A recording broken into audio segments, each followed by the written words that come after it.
Good afternoon, everyone. Good afternoon. Good afternoon. Right, we're about to rock and roll. Let's try to get this done. Let's roll.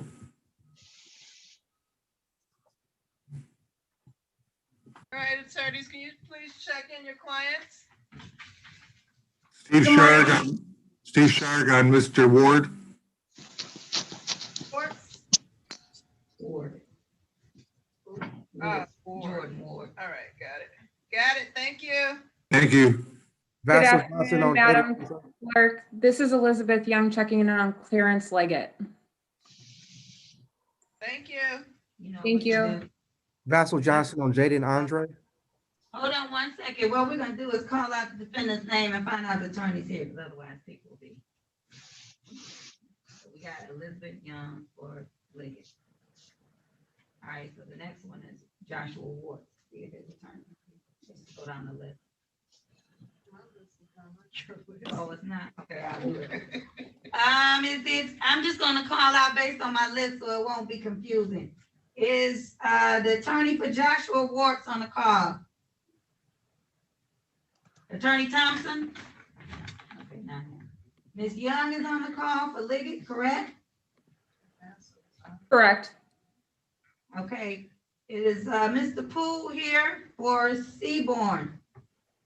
Yes, Or I'm Miss- here. Andrea Poole for Okay, Mr. Seaborn. as well as Miss George for Hightower? Hightower here. I can text her. Is your attorney here? I don't see her in here. Okay, let's move on. Mr. Houston, are you here? Yes, I am, Your Honor, and so is my client, Derek Garvin. Okay. That's Derek Garvin. Ms. Silver, are you on the call? This is Miss Kraus. I'm here for Miss Silver. Okay. That is Silver. Yeah. That's Cross. Ms. Woodside, are you here on Stanley?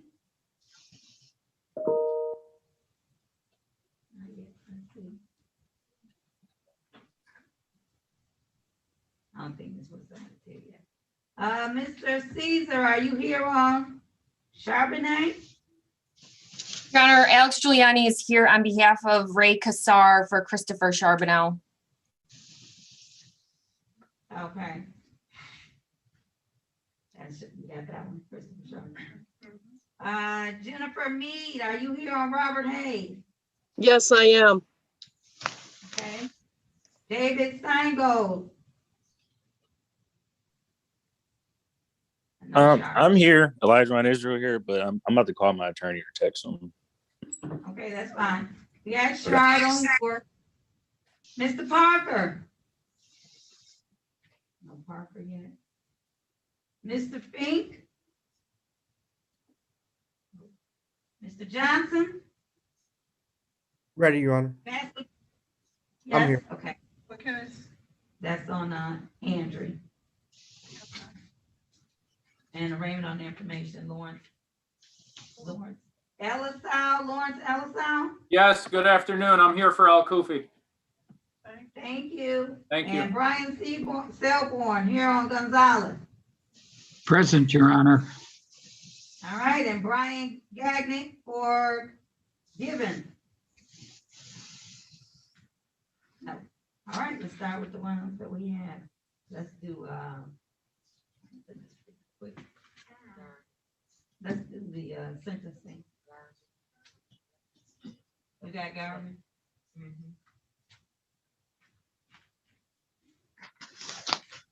Just that? Garvin? Did I have a PSI on that already?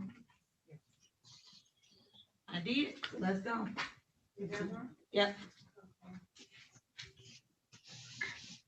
Okay, we're gonna start with Mr. Derek Garvin's case, starting with case number 20-4247, People of the State of Michigan versus Derek Garvin. We're here today for sentences. Attorneys' appearances, please. LaShawn Bradley, Drug Court Coordinator.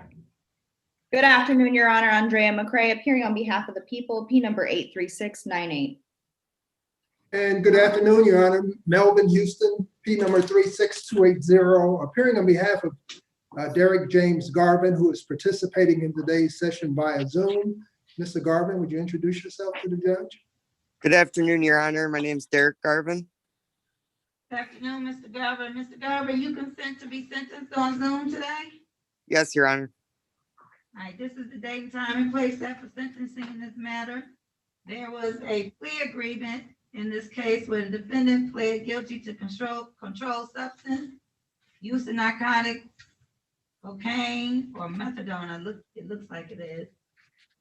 With a 2 years probation under the Adult Drug Treatment Court, GPS tether through the Wayne County Sheriff's Department until further order of the court, no MDOC tether, enroll in IOP, which is, what is that, independent outpatient? Intensive outpatient treatment. Intensive outpatient treatment. It's personalized nursing, Detroit Lighthouse, 3 days a week for 15 weeks, followed by outpatient and recovery services, psychological evaluation, and any treatment deemed necessary at adult well-being services. 2 to 3 NA or AA sessions weekly, and 80 hours of community service, and any violations will result in 1 year Wayne County jail. Is that correct recitation of what the terms and agreements were between the parties? That is correct, Your Honor.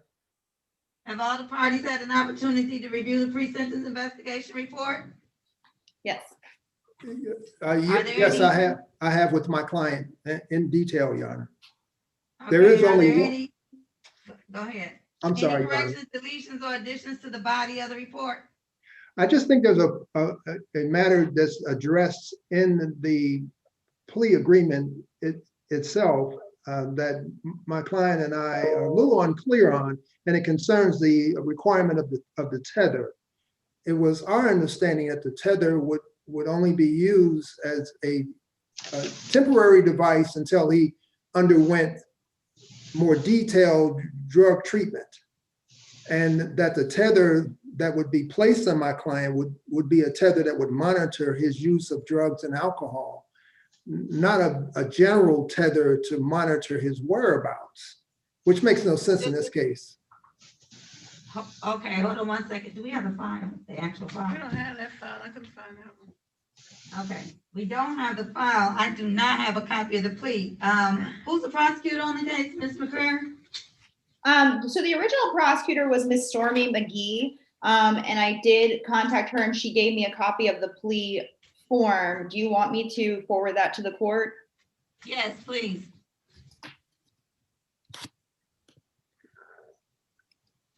Your Honor, that plea form is consistent with the language that's used in the plea agreement. So they're both saying the same thing.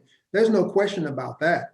I just think to put a regular tether on my client based on the facts in this case, while we would, we wouldn't have a problem having the court do that, it just doesn't seem to make much sense since this case involves the use of drugs. That's a requirement of a drug court program. That all these stipulations were reviewed with Mr. Garvin before the plea agreement was signed. But as a requirement of the drug court program, the tether is required so that we can monitor his whereabouts if need be. Okay.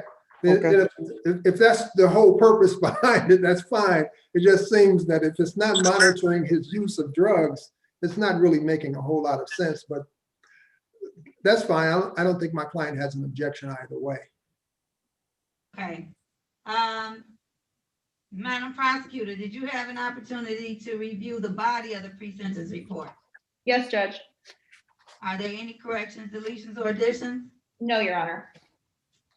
Mr. Garvin, how are you today? I'm well, Your Honor. Thank you for asking. Now, did you have an opportunity to review the pre-sentence report with your attorney? Yes, Your Honor. Everything looks good. Okay, so everything in the report is true and accurate? Yes, Your Honor. All right, what about the sentencing guideline? We went over everything yesterday afternoon. Everything looks good there. Actually, I'm sorry, I was talking to the attorneys. Oh. Well, although I did go over that with Mr. Garvin, Your Honor, his scores are so low. It's it's rare that you see scores this low. A total PRV score of 2 and OV score of 0. I mean, what's there to object to? 0 to 6 Okay. is the period of his sentence. I mean, Mr. Garvin has a pretty clear record. Yeah, pretty clean So record. these guidelines are correct, and is that what you're saying? Yes, they are. They can't get much better. Okay, and Madam Prosecutor, you don't have any corrections to the guidelines either? No, Your Honor. Okay. Okay. Is there anything else you'd like to say on behalf of your client? Nothing other than the fact that I think Mr. Garvin, the facts that occurred in this case occurred quite a while ago. And since that time, Mr. Garvin had come to the realization that using drugs is not in his best interest. And he had already started to make steps to correct his life. And I think, his admission into the drug program will help him continue along that path. Okay. Madam Prosecutor, anything that you'd like to say? Yes, Your Honor. At this time, the people would move to dismiss count 2. So No granted. objection. All right, and Mr. Garvin, is there anything that you'd like to say to the court before I sentence you? I just would like to say I'm looking forward to moving on with this and completing everything successfully and just looking forward to a better life. Okay. The court will sentence you pursuant to the sentence agreement of 2 years probation under the Adult Drug Court. GPS tether through the Wayne County Sheriff's Department until further order of the court. No MDLC tether. Enroll in the intensive outpatient program at Personalized Nursing Detroit Lighthouse. That's 3 days a week for 15 weeks, followed by outpatient recovery services, psychological evaluation, and any treatment deemed necessary at Adult Wellbeing Services. 2 to 3 days NA and AA sessions weekly, 80 hours community service, and any violations will result in a year in the Wayne County Jail. Also, you must not possess or any controlled substance or drug paraphernalia unless prescribed for by a licensed physician or be with anyone you know to possess these items. You must comply with the requirements of drug testing directed by a field agent. You must not attempt to submit any fraudulent or adulterous samples for testing. You must not hinder, obstruct, tamper, or otherwise interfere with the testing procedures. And you must present proper identification at the time of the testing. You must use prescription drugs only as prescribed for you by your licensed physician. You must attend AA, NA, and/or CA meetings at the frequency required by the field agent. You must complete outpatient or residential substance abuse treatment when you are referred by the field agent. You must perform 80 hours of community service as directed by the field agent. You must complete a psychological evaluation when you are referred by a field agent. You must make genuine efforts to find and maintain legitimate employment of a minimum of 30 hours per week unless engaged in an alternative program approved by the field agent. And you must provide ongoing verification of employment or alternative program to the field agent. You shall not give reason to be terminated or voluntarily terminate your employment or alternative program unless you first obtain written permission from the field agent. You must pay $68 in state costs as ordered by the court. You must pay a crime victims assessment amount of $130 as ordered by the court. You must pay a supervision fee of $720 as ordered by the court. And which is to be paid by, is that 30 per month? Yes. 30 per month. You must pay $1,300 as ordered by the court. You must pay court costs of $1,300 as ordered by the cost. These costs may be paid at the rate of how much per month for court costs?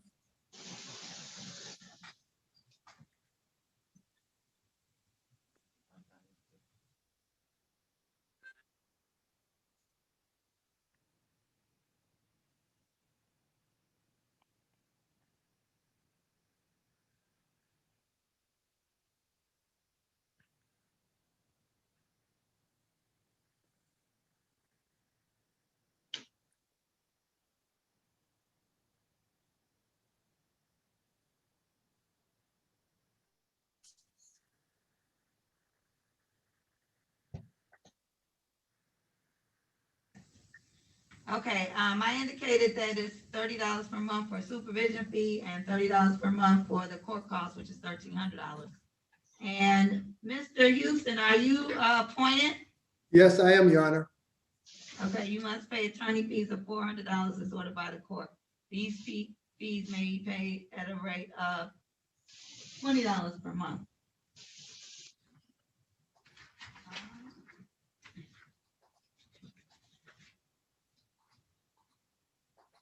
All right, you will receive 2 days jail credit. It is my duty to inform you that you have a right to request leave to appeal from the Court of Appeals to appeal your plea and sentence. If you are unable to afford an attorney to prepare your post-conviction motions or perfect an appeal, this court will appoint an attorney for you at public expense and will provide that attorney with such portions of the transcript that attorney may require to prepare the motions or on an appeal. You are advised that if you wish to file an appeal or motion, the request for the appointment of an attorney must be made in writing and filed with the clerk of the court within 42 days of today's date. The clerk will email the advice of appellate rights form to your attorney, who will forward it to you. Does your attorney have permission to initial the form on your behalf, acknowledging your receipt of this form? Yes, Your Honor. Okay. And that's the form that you will file with the clerk of this court within 42 days of today's date, if you wish to appeal and need to have counsel appointed for you. If you do not wish to appeal, you do not have to send that in. It is your choice to make. You must contact probation today, and the probation number is? It's 313-456-4600. Okay, great. Okay, is there anything further? Nothing for the defense, Your Honor. Anything from the people? No. Okay, this matter is concluded. Thank you. Thank you, Ms. McCray. Thank you, Mr. Garvin, and thank you, Ms. Bradley. You're welcome. Thank you, everybody. Congratulations, Judge, and stay safe. Thank you. You too. Yeah, some people are waiting around. Yep, I just let them in.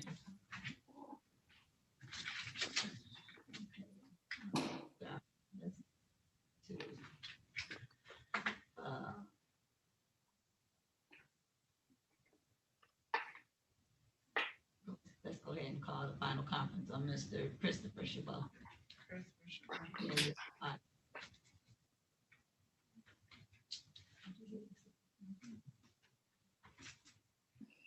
Okay, we get ready to call the case on Christopher Chabot.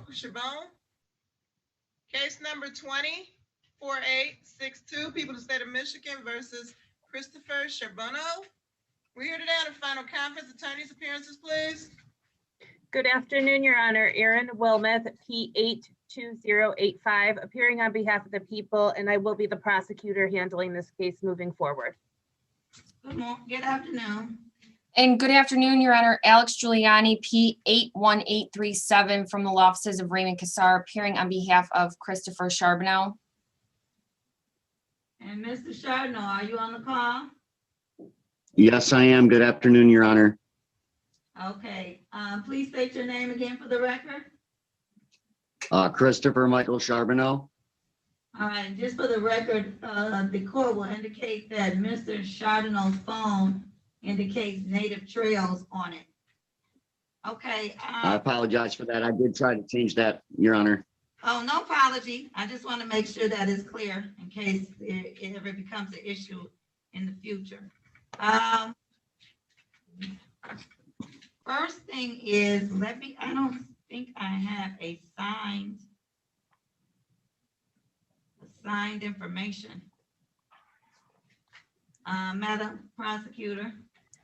Your Honor, these files were just reassigned to me. And there's a couple of things, actually. There is a companion case. There's a second case for Mr. Charbonneau, in which an examination was held on January 21st of this year For some reason, it is showing the AOI for February 22nd in that case in front of Thomas Hathaway, when it should be in front of you since you have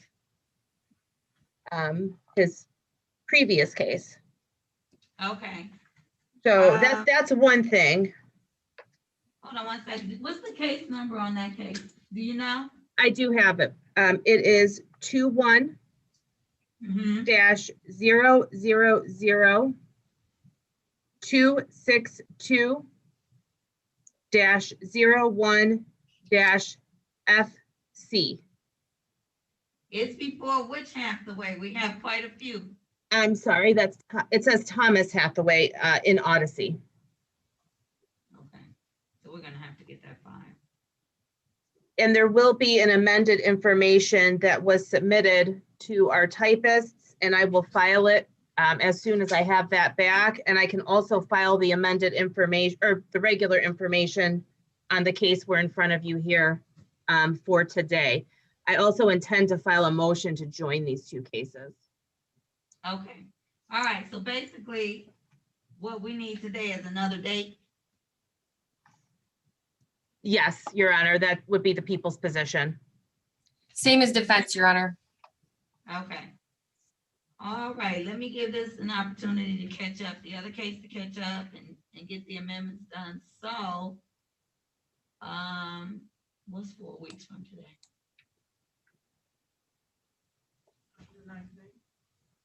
How many cases?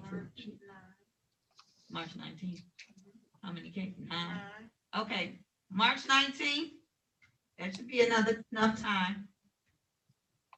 Wait, Yes, let Your me Honor. check. That works for us, Your Honor. 1 second, let me make sure that I don't have an emergency jacket on that day. I don't think I do. I do have an emergency jacket on that day. Yeah, but there are only 9 cases showing right now. All right, well, this will be that, it won't be that. So it will be March 19th, but it'll be at 1 o'clock. I do have an emergency docket, so it'll be just like today. Thank you, Your Honor. Thank you, Your Honor. That works for the people, and I'll make sure that everything is filed prior to that date as well. Thank you. Thank you, Your Honor. Mr. Charbonnet, you are concluded for today. Thank you, Your Honor. Have a great afternoon. You too. Everyone have a great weekend. Thanks again. Thanks, you too. You too. Let's call,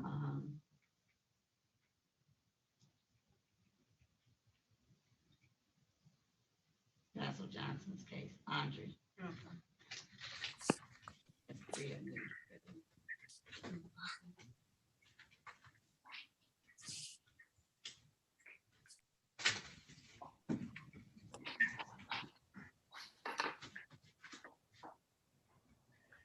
Okay, we calling the Jaden Andre case, calling case number 20-4444,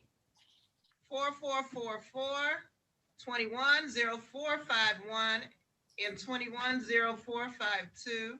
People of the state of Michigan versus Jaden Andre. We're here today on calendar conferences on all 3. Attorneys' appearances, please. Good morning, Your Honor, or afternoon, Your Honor. Andrea McCray appearing on behalf of all 3 cases on behalf of the people, P number 83698. Good afternoon, Your Honor. May I please record Vassal Johnson, P 72130 on behalf of Mr. Andre, who's present here on Zoom.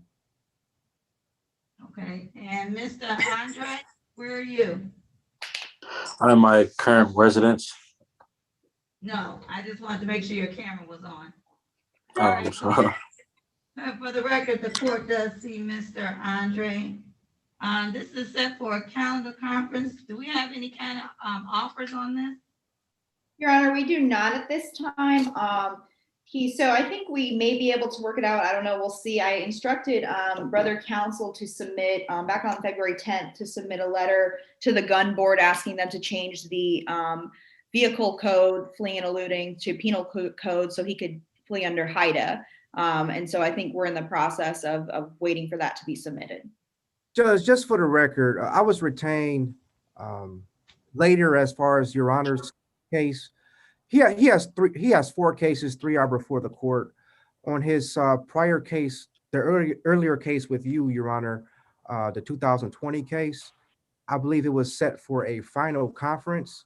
I need to get the discovery on all matters before discussing any plea, if at all. So I like to do that first.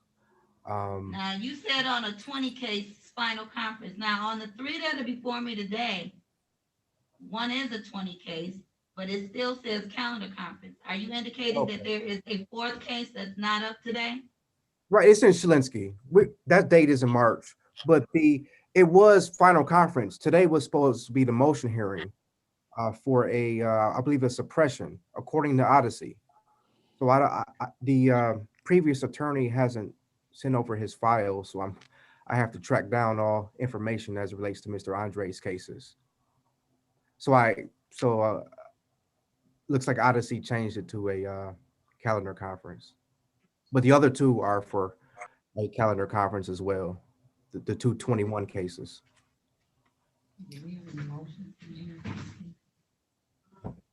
Oh, I do see one. Okay. I do see the motion for one of them. Okay. And you said there's a final conference on another case that's in Shalinsky? No, Your Honor, that was for a VOP, but that case that Your Honor stated for the motion, that was originally a final conference set for today, but it looks like the court has set a calendar conference for all 3. So that's all right. So you need to get all the discovery in this case. Is that what you're indicating? Yes, Your Honor. Have you spoken to Madam Prosecutor regarding what it is that you all do not have, or have you all spoken? Not Miss McCrae. I spoke with Miss McGee at our last. I am Miss McCrae. Miss McCrae is me. There's no Miss McGee. Oh, unless you talk to Stormy. Let me finish, please, before I'm interrupted. I said that I did not speak to Miss McCrae in terms of the discovery. I spoke to a Miss McGee. So Miss McGee has sent over a discovery email previously on the 12th. I haven't received, and that was just for one paper discovery. I haven't received any electronic as of yet. And I also FOIA'd the Canton PD in terms of that for both of the 21 cases. I haven't had a response yet. Okay. So if Ms. McCrae has an evidence.com link to all 3, that would be great. All right, Ms. McCrae.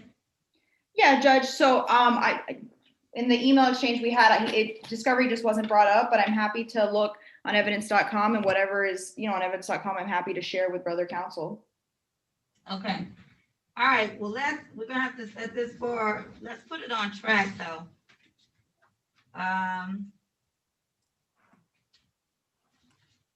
Okay, let's see. When was this one? When was the AOR date on the 2020 case? I don't think 2020 case is on track either, is it? It doesn't have a.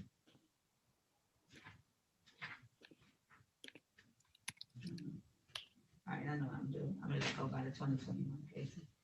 So we're doing a calendar conference today. Let's set this for another pre-trial. What I'm gonna do is set it for a pre-trial to make sure the discovery issue has been handled first. And then what I will do, because at this point, Mr. Andre is out, and although they are starting to schedule jury trials, they are doing them only for people that are in. So we have time on this particular case. So I'm going to set it for a pre-trial for March. How many do we have on March 24th? March the 24th. Yes, Your Honor. And Judge, by that time, go ahead. I'm sorry. No, go ahead. I think you're gonna say what I was asking.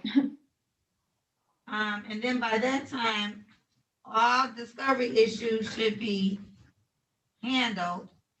And if there are any motions that are to be filed, you all should know what they are. And what I am going to do at that point is then I'll set a final conference and a trial date, because we may have greater information as to how the court is going to operate in March when the jury trials start back up. And we may have some idea as to when they are gonna start doing jury trials of individuals that are not in custody. So, March 24th, and that will be at 9 o'clock. Thank you, Your Honor. Judge, did you say there was a cutoff date for motions or no? No, I didn't do that yet. When you Okay. come back on March 24th and I make sure that everybody has what they have, then I will give a final conference date. Okay, and then is the motion to suppress that was filed by the previous council, are you adopting that? I haven't seen it. Okay, just let me know if you do so that I can know to respond to it, okay? If the court or Ms. McCray could please forward it to me, that would be great. Sure. It should have been e-filed. So, once you are on the e-filing system, you should be able to get that motion. Was it e-filed, Ms. McCray? I believe so, but I can just send him a copy right now, it's fine. Thank you. All right, the court has it, so I'm assuming that it was e-filed. But, either way, you'll get it. So it's March 24th at 9 o'clock. Okay? Mr. Andre, this matter is concluded. We'll see you back on March 24th at 9 o'clock. Okay, thank you, Your Honor. Thank you. Have a Thank good you. weekend. You have a good weekend. You too. Let's do the arraignment on the information on, Al Kofi.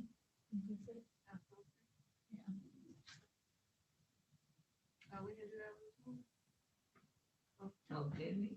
No, we couldn't have, not if he's out. This morning was on the emergency docket.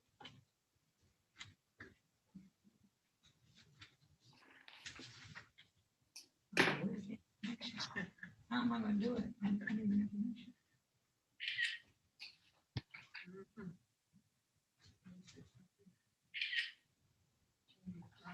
Yes, because I can't arraign them without that information. Filing case number 21-0602, People State of Michigan versus Ali Al-Kofi. We're here today on arraignment information. Attorneys' appearances, please. Good morning, afternoon, Your Honor. I'm Trey McCray appearing on behalf of the people, P number 83698. Good afternoon, Your Honor. Lawrence LSL, 71355, on behalf of Mr. Ali Al-Kufi. I believe he's logged in. He just texted me. Do you see your client? I do not, Your Honor. That's why I hesitated. Okay. He's Mr. showing me a text. He's in the waiting room. I just let everybody in who's in the waiting room.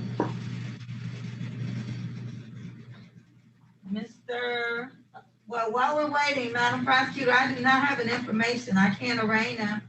I need Yes, Your Honor, I as well do not have an information. I came last night to the office, tried to look for the file, couldn't find it, and my ACT system is completely down. So I couldn't even download it off ACT to get it. So unfortunately, I don't have one either. No, we don't have it. And Your Honor, one of the charges was dismissed at the district court. So if we need a return date, that's fine as well. You can. Okay, hold on one second. Madam Clerk has indicated she can get the information. Let's see what we have here. Well, is your client on now? I don't see, no, I unless he's on a phone, but I've texted him to turn his camera on. I think he's in the waiting room. I just let him in. Okay.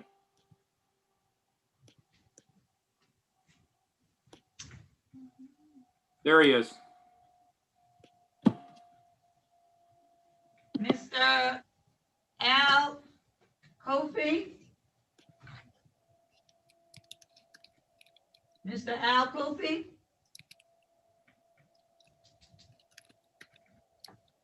I can't hear anything.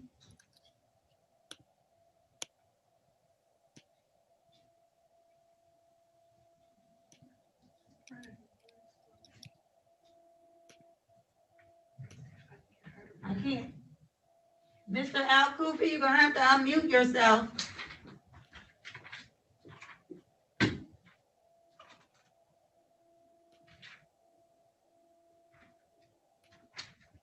right, you might have to give your client a call because I can't hear him. I think he just connected to audio. Mr. Al-Kufi, say your name, please.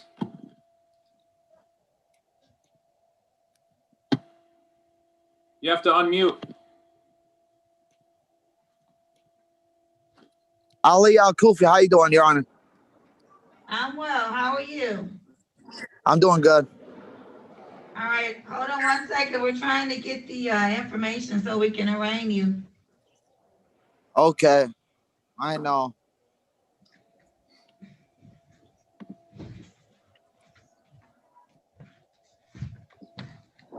How's your day doing, Your Honor? It's busy, Mr. Al-Kufi.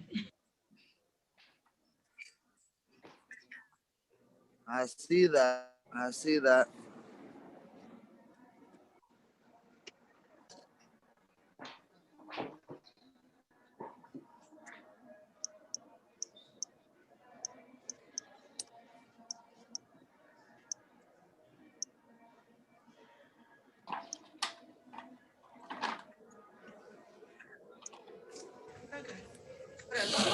Okay, we're gonna pass this matter. We're gonna see if we can get it in the next few minutes. We might have to adjourn it. Okay, Your Honor. Just hold on, sit tight. We're gonna go to a different matter Okay. now. Thank you, Your Honor. All right, let's go on to,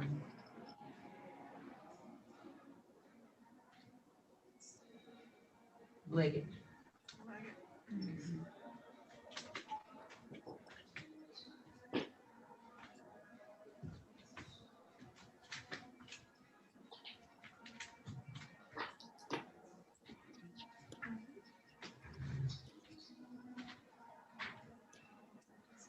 Okay, calling case number 20-3526, people of the state of Michigan versus Clarence Leggett. We're here today on the final conference. Attorneys' appearances, please. Good afternoon, Your Honor. Abigail McIntyre appearing on behalf of the people, P 71143. Good afternoon, Ms. McIntyre. Good afternoon, Your Do I Honor. log? Good afternoon, Your Honor. Neighborhood Defender Service by Elizabeth Young on behalf of Clarence Leggett, P 76842. Your Honor, Mr. Leggett is appearing via Zoom, as am I, without any objection.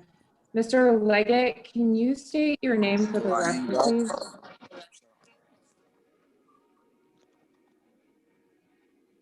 Clarence Leggett. Hold on one second. Mr. Leggett, you gotta turn your camera on. It is.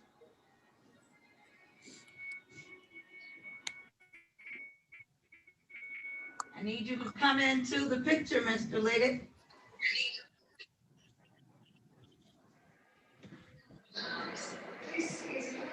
All I can see is your ceiling. I believe that's what that is. The picture might be frozen. Yeah, I think it is frozen. Is it? Oh, there you are. All right, Mr. Leggett, state your name for the record for me. Can you hear me, Mr. Leggett? Froze again. Oh, My camera is on. Can you hear me? I can hear you now. State your name for the record. No, I have my face in the camera. Okay. Okay. Yes, Record. I get bad signal at my apartment. Okay, that's fine. I can hear you I now. get good service. Clarence Leggett. Okay, so we are here on final conference. What are we doing today? Your Honor, the people are requesting an adjournment. I believe the last time we were here, we were given another date to determine whether there was outstanding DNA, which there is. I spoke to the Michigan State Police Metro Division yesterday, and they said it's going to be about another 45 days until the results of that analysis is completed. They're hoping sooner. I did ask for a rush, but it's going to be at a minimum, I believe, about 45 days. Okay. Defense? Your Honor, I can't really object to that. I would only ask for an opportunity at some point during this hearing to address Mr. Leggett's tether bond. Okay, well, we can get to that. So my understanding is I am gonna give you an adjournment because the DNA clearly has to be done on this type of case. In addition, do you want to argue these motions today or no?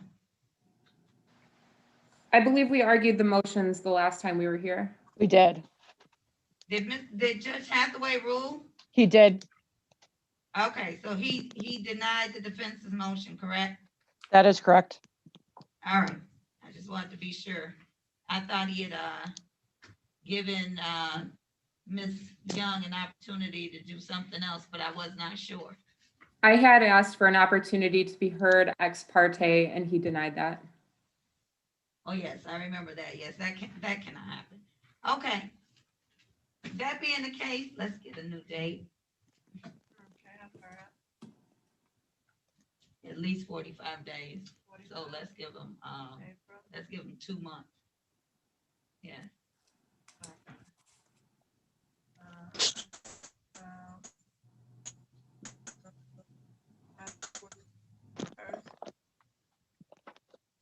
Any matters on either one of those days?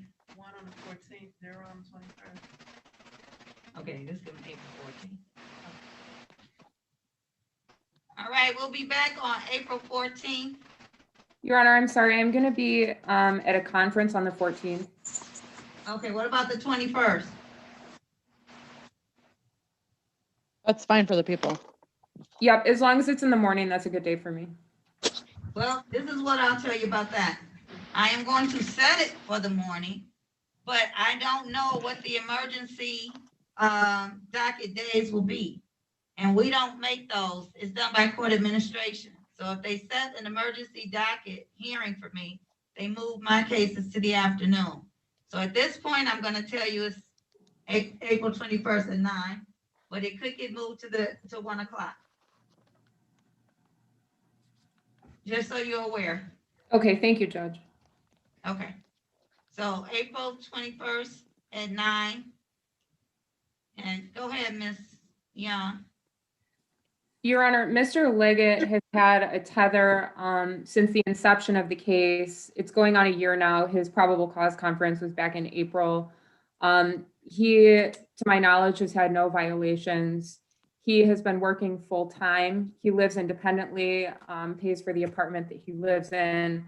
He's a really hard worker, 40 plus hours a week. However, he lost one job because of the tether. I know that he was turned down for another job because of the tether. It's interfering with his employment. I would ask that, considering his good behavior, which he's shown for almost a year now, and also the expected length of this case, the court just mentioned, trials for out of custody clients are not going to go for a very long time. I would ask that the court consider removing the tether. People? Your Honor, the people would object to the removal of the tether. At the time of this incident, the defendant was residing in Ohio and does have ties to Ohio. There's concerns if there is not a tether, that there's a possible flight risk, and part of the tether is to ensure his appearance at court and the safety of the community. Furthermore, I mean, the age of the victim is 10. It occurred in the family member's home. Just to ensure that there is no further contact, the people would object. Let me ask a couple questions. Yes. Allegedly. Yes. It occurred to a 10-year-old. Is this person related to the defendant?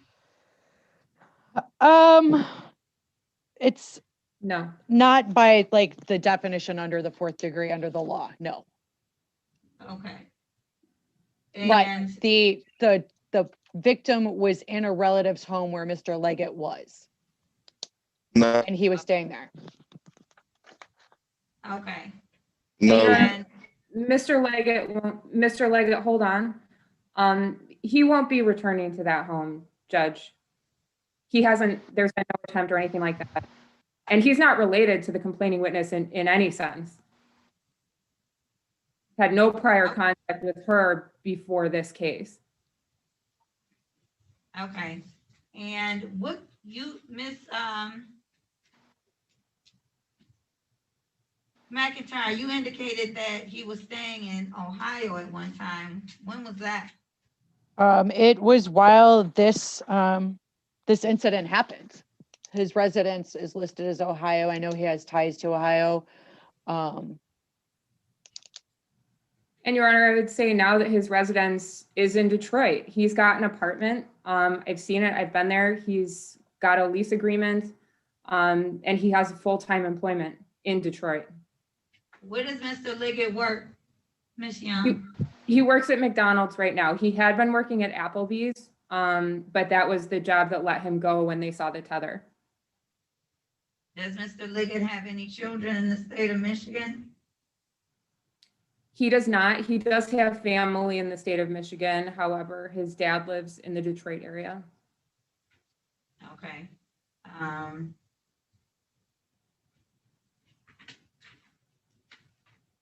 I would also mention that Mr. Leggett does not have any criminal history. All right. I am going to remove the tether. Thank you, Your Honor. Mr. Liggett, No. you are not to have any contact with the victim in this case in any way, shape, form, or fashion. You understand that? Understood, Your Honor. Okay, and not through anyone else either. And Mr. Liggett, I won't be done. Mr. Liggett, if for any reason you do not take this court's trust and hold it in high esteem and you end up being somewhere else, once you are apprehended, you will stay in jail until your case comes up. Do you understand? Understood, Your Honor. Okay. All right, Mr. Liggett, you expected to be back on April the 21st at 9 o'clock. I'm assuming at this point we'll still be on Zoom, but if it's in person, you'll be notified. Yes, Your Honor. All right, this matter is concluded. Thank you. Have a good weekend. Yeah, everyone have a nice weekend. Judge, forgive me for butting in here. This is on Michael Manuzakakis. My understanding, we adjourned it this morning, but APA Gruder wanted to make sure that happened. There's been communication problems. Can we confirm that, Judge? So for March 12th, which we adjourned it to, I talked to your clerk this morning. This was on what case? Manuzakakis, Michael Manuzakakis. This is the second week in a row, Judge, that it's been for your 9 a.m. docket, but you got the emergency docket, so it's been problematic. He is on this 1 o'clock docket today. I spoke with your clerk this morning, Judge, and we moved it to March 12th with my understanding. If we could keep that, that'd be wonderful. If I got to do it now, we'll do it now. And my 5-month-old is sleeping. That's why I adjourned it. I couldn't do this afternoon, but if you want to knock it out, we're both here. Do we have the file on it? I'm trying to see it on our list. It's on the list for today. We can move it to March 12th. That's fine. I appreciate that, Judge. And I know this is not your fault. You keep getting the docket. It's hard to keep moving on the day of. All right, we'll see you on March 12th. Grateful, Judge. Thanks. You're welcome.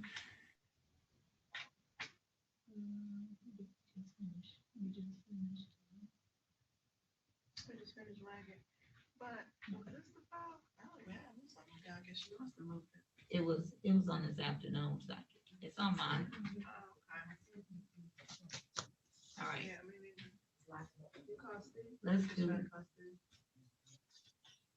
Let's do Robert Hayes.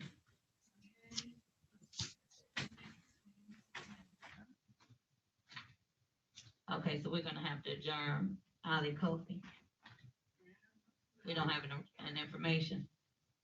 Let's call that one first, then if we gotta adjourn it. Which one we calling again? I'm sorry. Ali Kofi, the one we don't have an information on. How you doing? All right, recalling case number 210602, People State of Michigan versus Ali Al-Kufi. And we're here today on arraignment information. Attorneys' appearances again, please. Good afternoon, Your Honor. Andrea McCray appearing on behalf of the people, P number 83698.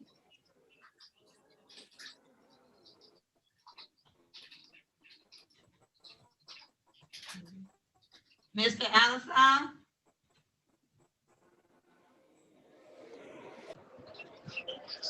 Ali Al-Kufi. I see you, Mr. Al-Kufi. I'm looking for your attorney. Hello? No. Mr. Alisal? Yes, how you doing, Honor? No, not you, Mr. Al-Kufi. I'm looking for your attorney. Oh, I'm sorry. Did he leave the call? Mr. Al-Kufi, call your attorney and tell him we called the case. Okay. All right, we'll come back to that. Huh? Tell him what? Mute yourself, Mr. Al-Kufi. Yes, I'm about to text him right now. I need you to mute yourself so we can't hear you. Like, go on Zoom. Go on Zoom. Thank you. All right. Let's call. Which one did I say? Here we go. With the rabbit? Yes.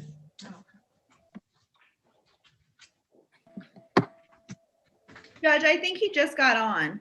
Mr. Elassel? Yes, I'm here, Judge. I'm sorry. Okay. We'll go back.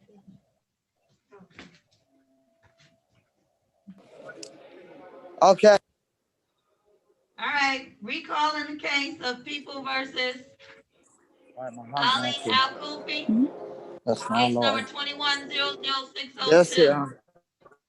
Appearances, please. Good afternoon, Your Honor. Andrea McCray appearing on behalf of the people, P number 83698. Lawrence Ellisell appearing on Mr. Ali Al-Kufi by video. And Mr. Ali Al-Kufi. Thank you. We do not have an information on this case. I cannot arraign him without the information, so we're gonna have to adjourn it till either the people get an information, the court, or somehow. Okay. So we are going to adjourn this until Wednesday, February 24th at 9 a.m.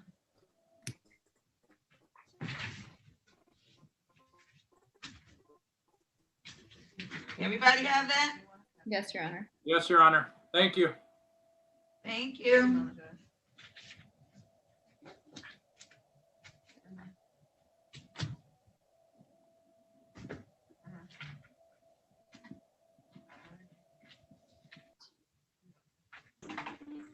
Okay, so here you go. He is adjourned till February the 24th.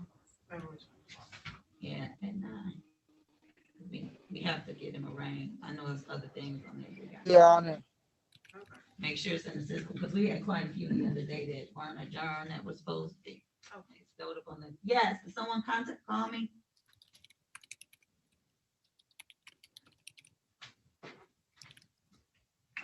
All right, now, let's go to, recalling People versus Robert Hayes.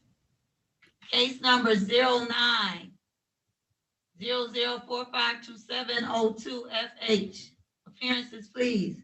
Good afternoon, Your Honor. Andrea McCray appearing on behalf of the people, P number 83698.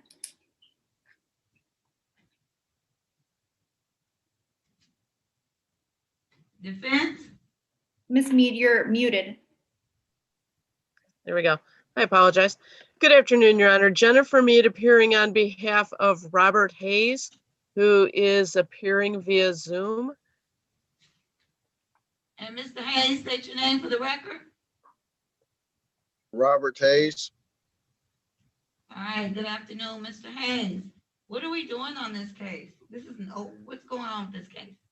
Your Honor, Sister Counsel Ms. Mead put together a really nice packet that I submitted to my docket attorney to review, that hopefully we can come to a resolution on this. He just wanted more time to review it. So if we could just adjourn this for a few weeks, I'm hopeful that we will be able to have a resolution. Okay. Are you in agreement with that, Ms. Mead? Well, I agree. I've been working with Ms. McRae, and I am hopeful that we can come to a resolution.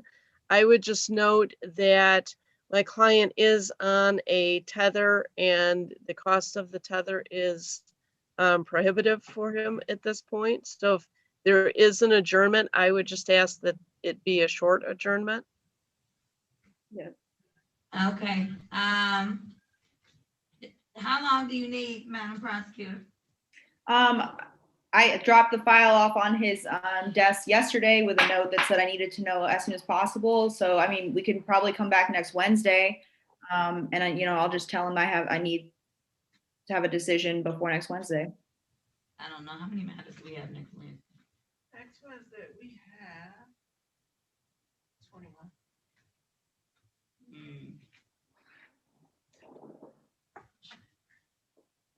Okay, we don't have an emergency docket though. All right, next Wednesday be fine, February 24th. At what time? I don't know, it's not. Yes, well, February 24th at 9 o'clock. 9 o'clock? Yes. Okay. There's no emergency docket on that day. Okay, thank you. You're welcome. Okay. Now, Ward.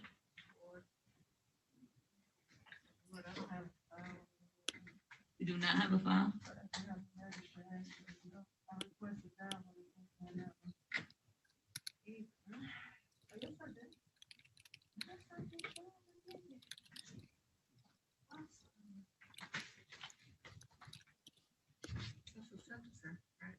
There's a lot of things. It's a violation of probation. It's a sentencing. It's a few things. All right, go ahead. On that one case? It's two cases. The 2018 case is the violation, and 2020 case. Well, you don't have to. Okay. Yeah, you don't have to. Calling case number 18-6194 and calling case number 23586. People of the State of Michigan versus Jordan Ward on a violation hearing in the sentencing. Attorneys' appearances, please. Good afternoon, Your Honor. Andrea McRae appearing on behalf of the people on 20-003586. Good afternoon, Your Honor. Stephen Shark on behalf of Jordan Ward. Good afternoon, Your Honor. Well, there's Mr. Ward, where are you? I'm right here, Your Honor. State your name for the record, please. Jordan Ward, Your Honor. Okay, we got a lot of things going on this case. Madam Prosecutor? Yes, Your Honor. So over the course of this week, I have been speaking with brother counsel, and I think we're in agreement that at this time, the best course of action to take on this case would be for the defendant to withdraw his plea. And so that we can, just regardless of what a transcript says, I want to make sure that everything is clear on a plea. Now, I did explain to brother counsel that our office is not going to do anything for the terms of the CSC HIDA probation he's on. So, that's just not that's not something our office wants to take part in. So Somebody noise in the background. You need to mute your phone.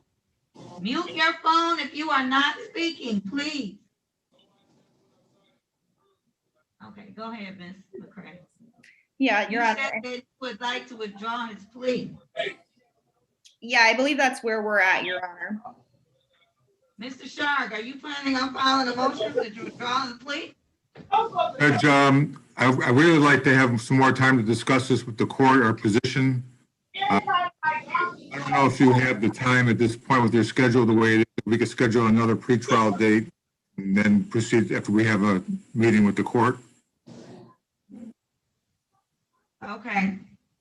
Madam Prosecutor, did you actually, somebody needs to mute their phone? Ward, mute your phone. Okay. Mr. Ford, you have to mute your phone. Thank you. Ms. McCray, did you actually order the transcript for the sentencing?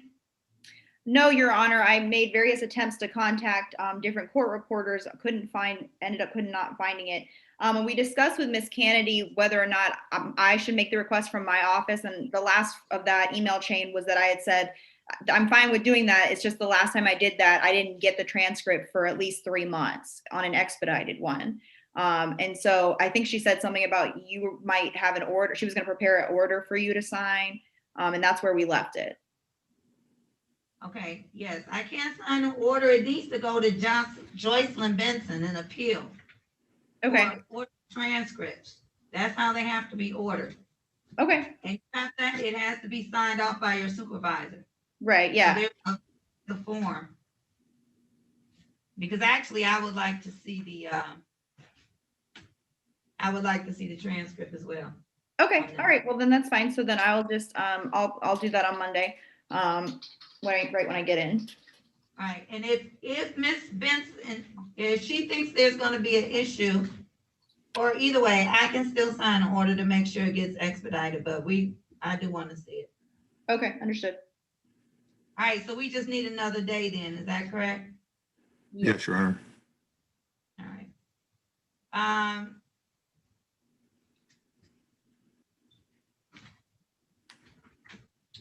Give me a month out.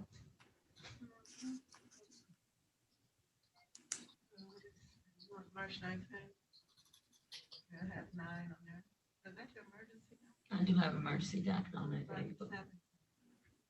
How many are on the 17th? 10? March 17th. Okay. It'll be March 17th at 9 o'clock. All right, thank you, Judge. Appreciate it. Thank you. Great to see you, Mr. Judge. Have a Ward. nice day. Mr. Ward, your matter is concluded. You will be back on March 17th at 9 o'clock. Okay, Your Honor. All right.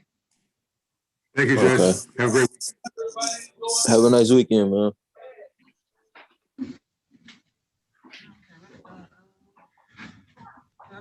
Oh, Mr. Ward. Okay, let's do that.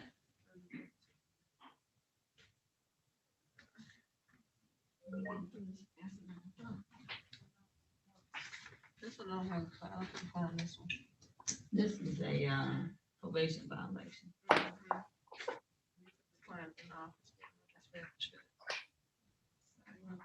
Yeah. Calling case number 18-0642, people of the state of Michigan versus Joshua Ward. We're here today on probation violation sentence. Attorneys' appearances, please. Good afternoon, Fair Sobey on behalf of the Probation Department. Good afternoon, Your Honor. Kenneth Thompson appearing on behalf of Joshua Wirtz, P number 82631. And Your Honor, my client is here and present in my office with me. Good afternoon, Joshua Wirtz here. Good afternoon, Mr. Ward. All right. Probation. Yes, Your Honor. I believe there was a PSI completed for Mr. Wirtz. I'm not sure if the court has that. Before he was drug court, so MDOC is not privy to the warrants from drug court. But I know there was a recommendation for his sentencing in that PSI. And that is correct, Your Honor. We received the PSI from MDOC. We do adopt the recommendation. We had a couple corrections on the PSI. Well, hold on one second because the court does not have the PSI. We didn't. We requested it. We requested it back in January. That's our request for it. All right, hold on one second.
Okay, I was just given the, pre-sentence investigation.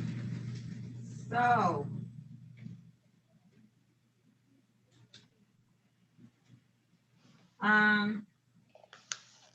Ms. Sobey. Yes, Your Honor.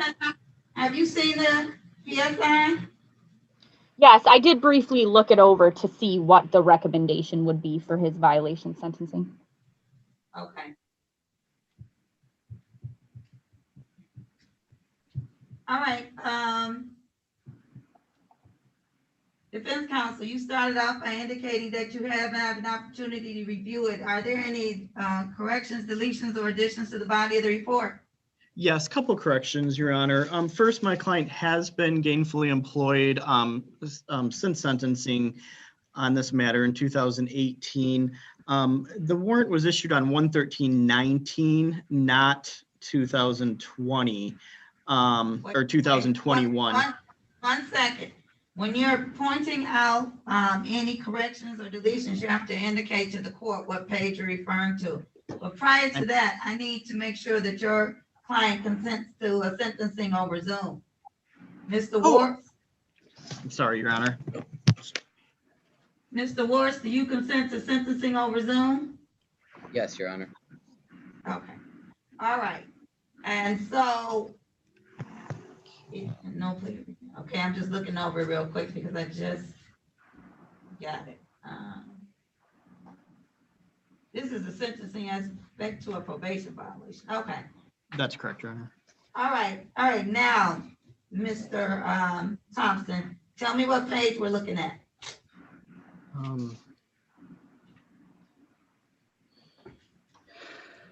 Your Honor, it doesn't appear my evaluation plan is page numbered, but Well,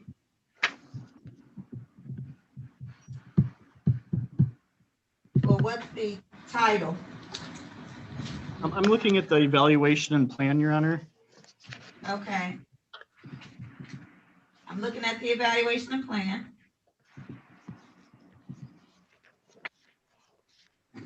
Which was indicating was originally done for the Honorable Paul Kuzik.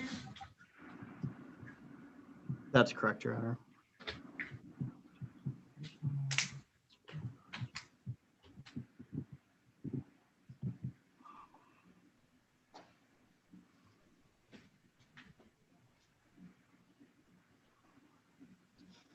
Do you want me to pass this matter while you have an opportunity to Your Honor, review if it? you could, I apologize to the court. Okay, no problem. We just want to make sure we are efficient here, so we're gonna pass this matter for now. Thank you, Your Honor. Sure. Where's my docket? Where's my docket? Can I connect it to something? I'm looking for my docket. Oh, here it is, yeah. I'll connect. All right, what's next? No, let's do Seaborn and Hightower. Yeah.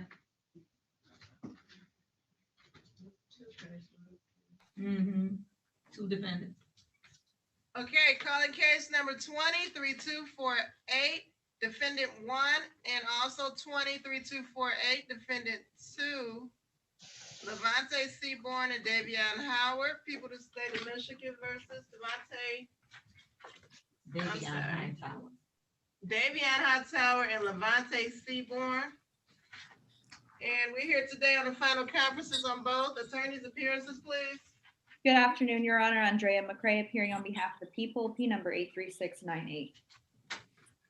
Good morning, Your Honor. Mallory Yaldo, P79861. I'm appearing on behalf of defendant Hightower. Davion Hightower here. Sorry. Good afternoon. Neighborhood Defender Service of Detroit by Alexandria Poole, P83670, for Mr. Levante Seaborn, who's present on the call. Mr. Seaborn, can you state your name for the record? Levante Seaborn, I'm here on the call also. Okay, I see Mr. Levante Seaborn. Mr. Davion Hightower, you need to turn your camera on. Okay, please state your name for the record, please. Davion Hightower. Okay. All right, what are we doing first? Well, Judge, there have been two motion to suppresses filed, well, one for each defendant by the sister councils. I have responded to both. I've discussed with both sister councils this morning the possibility of, instead of having an in-person hearing, making a stipulation to the admission of the body worn camera and scout camera and allowing your honor to view that on your own time, and then we could perhaps submit supplemental briefs if your honor needed it so. Okay, now I have a note on here indicating that the defense does not require in person. Did one of the defense counsel speak with my JA and indicate you were not requiring an in-person hearing? Yes, that's No? correct, Judge. I speak with Miss Kennedy yesterday. Okay, that's you, Miss Yaldo.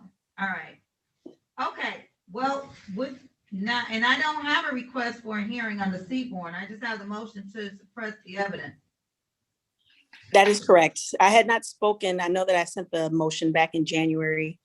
I wasn't sure if there was anything further that the court needed from me. Okay, well, let's deal with Mr. Hightower first.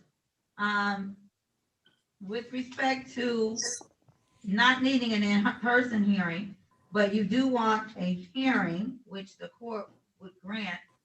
And seems that Madam Prosecutor has put out a recommendation of you watching the videos and stipulating to that and having me look at that. So Ms. Yaldo, what is your response to that? Judge, I concur with everything that Ms. McRae put on the record. That is my understanding. That is what we all discussed. We are in perfect agreement. Okay, all right, that's fine. Are you gonna send those to me, Ms. McRae? Yeah, Judge. So what I figured I would do, and I just want to get clarification, is I would send your court email the links on evidence.com, and just sister counsels. Did you want me to send like just the entire case, share it with her? If you could send just the body worn cameras and the dash camera.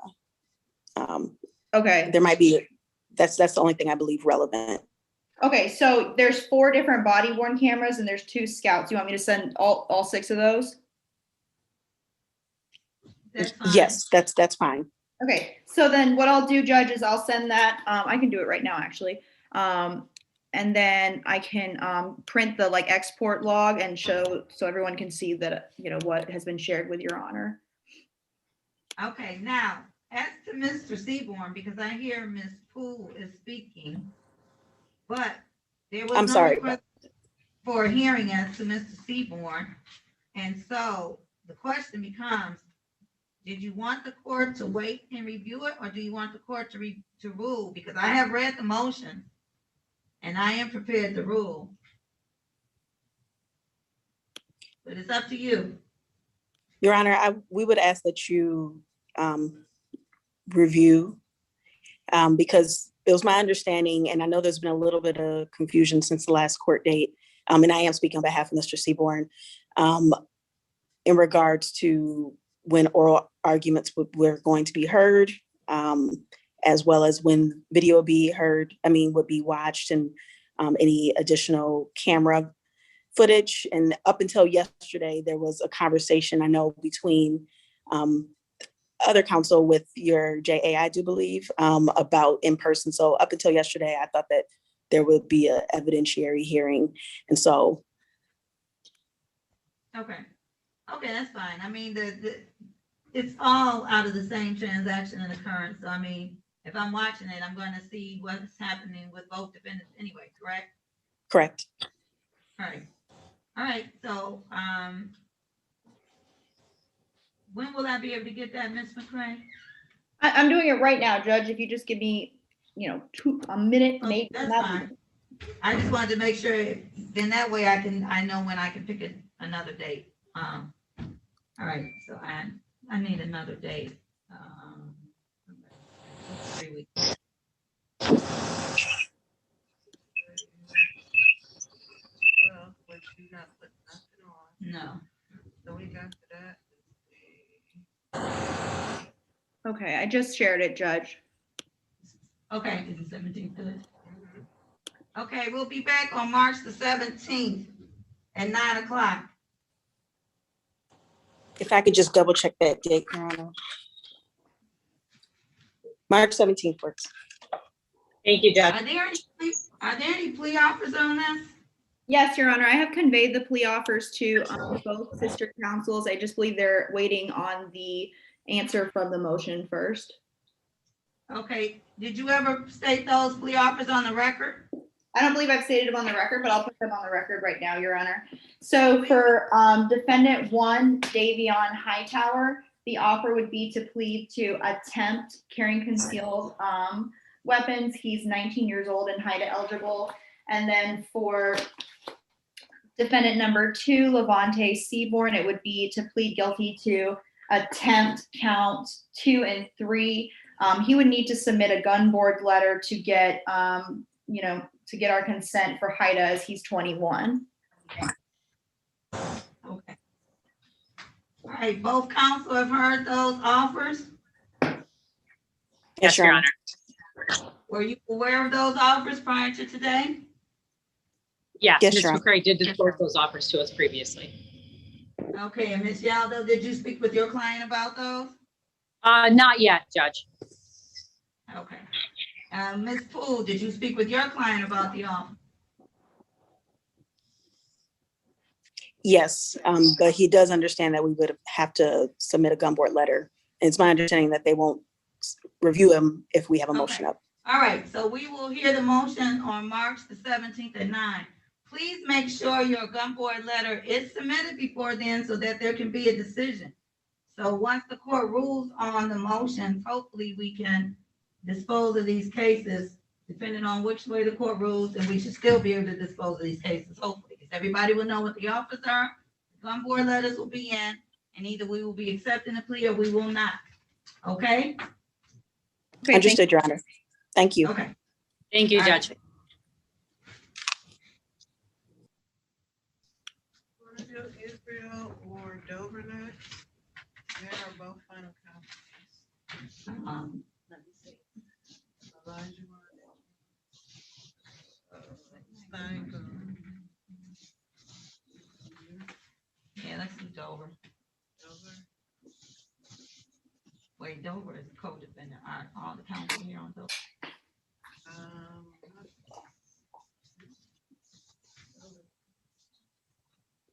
We have counsel here on Dover and Stanley. Yes, Judge. Yes, Your Honor.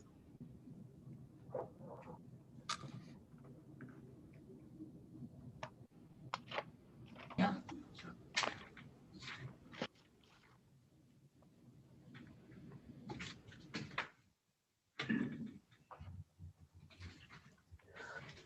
Calling case number 22054, People State of Michigan versus Veronica Dover.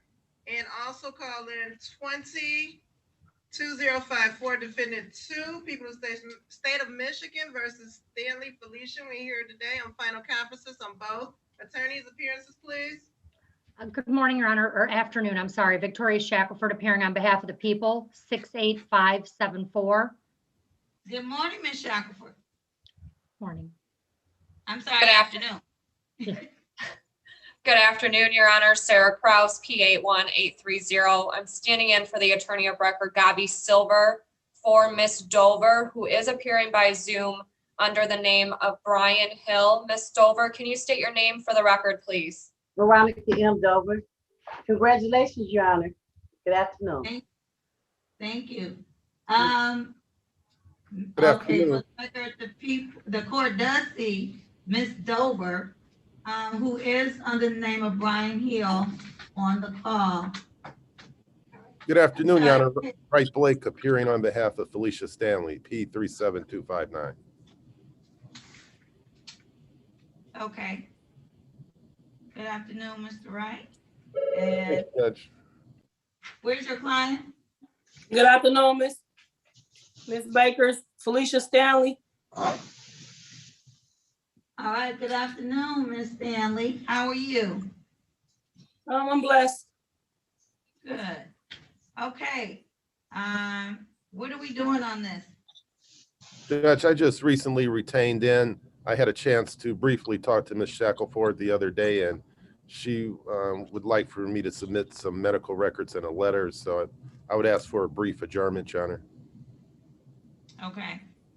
Your Honor, and it's my understanding that we were here for a show cause hearing for the Detroit Police Department on the issue of the return of Ms. Dover's vehicle. Well, no, what I have is there's a motion for return of property and that the people responded to that motion for return of property. Right, and there's a show cause order signed by Judge Boykin in September. A hearing was never held on that. Right, I understand that. And I do believe Judge Hathaway, who was the last person that sat in on this, was supposed to talk to the chief judge, Judge Kenny, about that. And I don't think he got a response on it.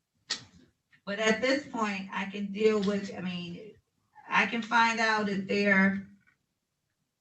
we're gonna have that. But right now, based on what the motions are, there are a couple questions that I have.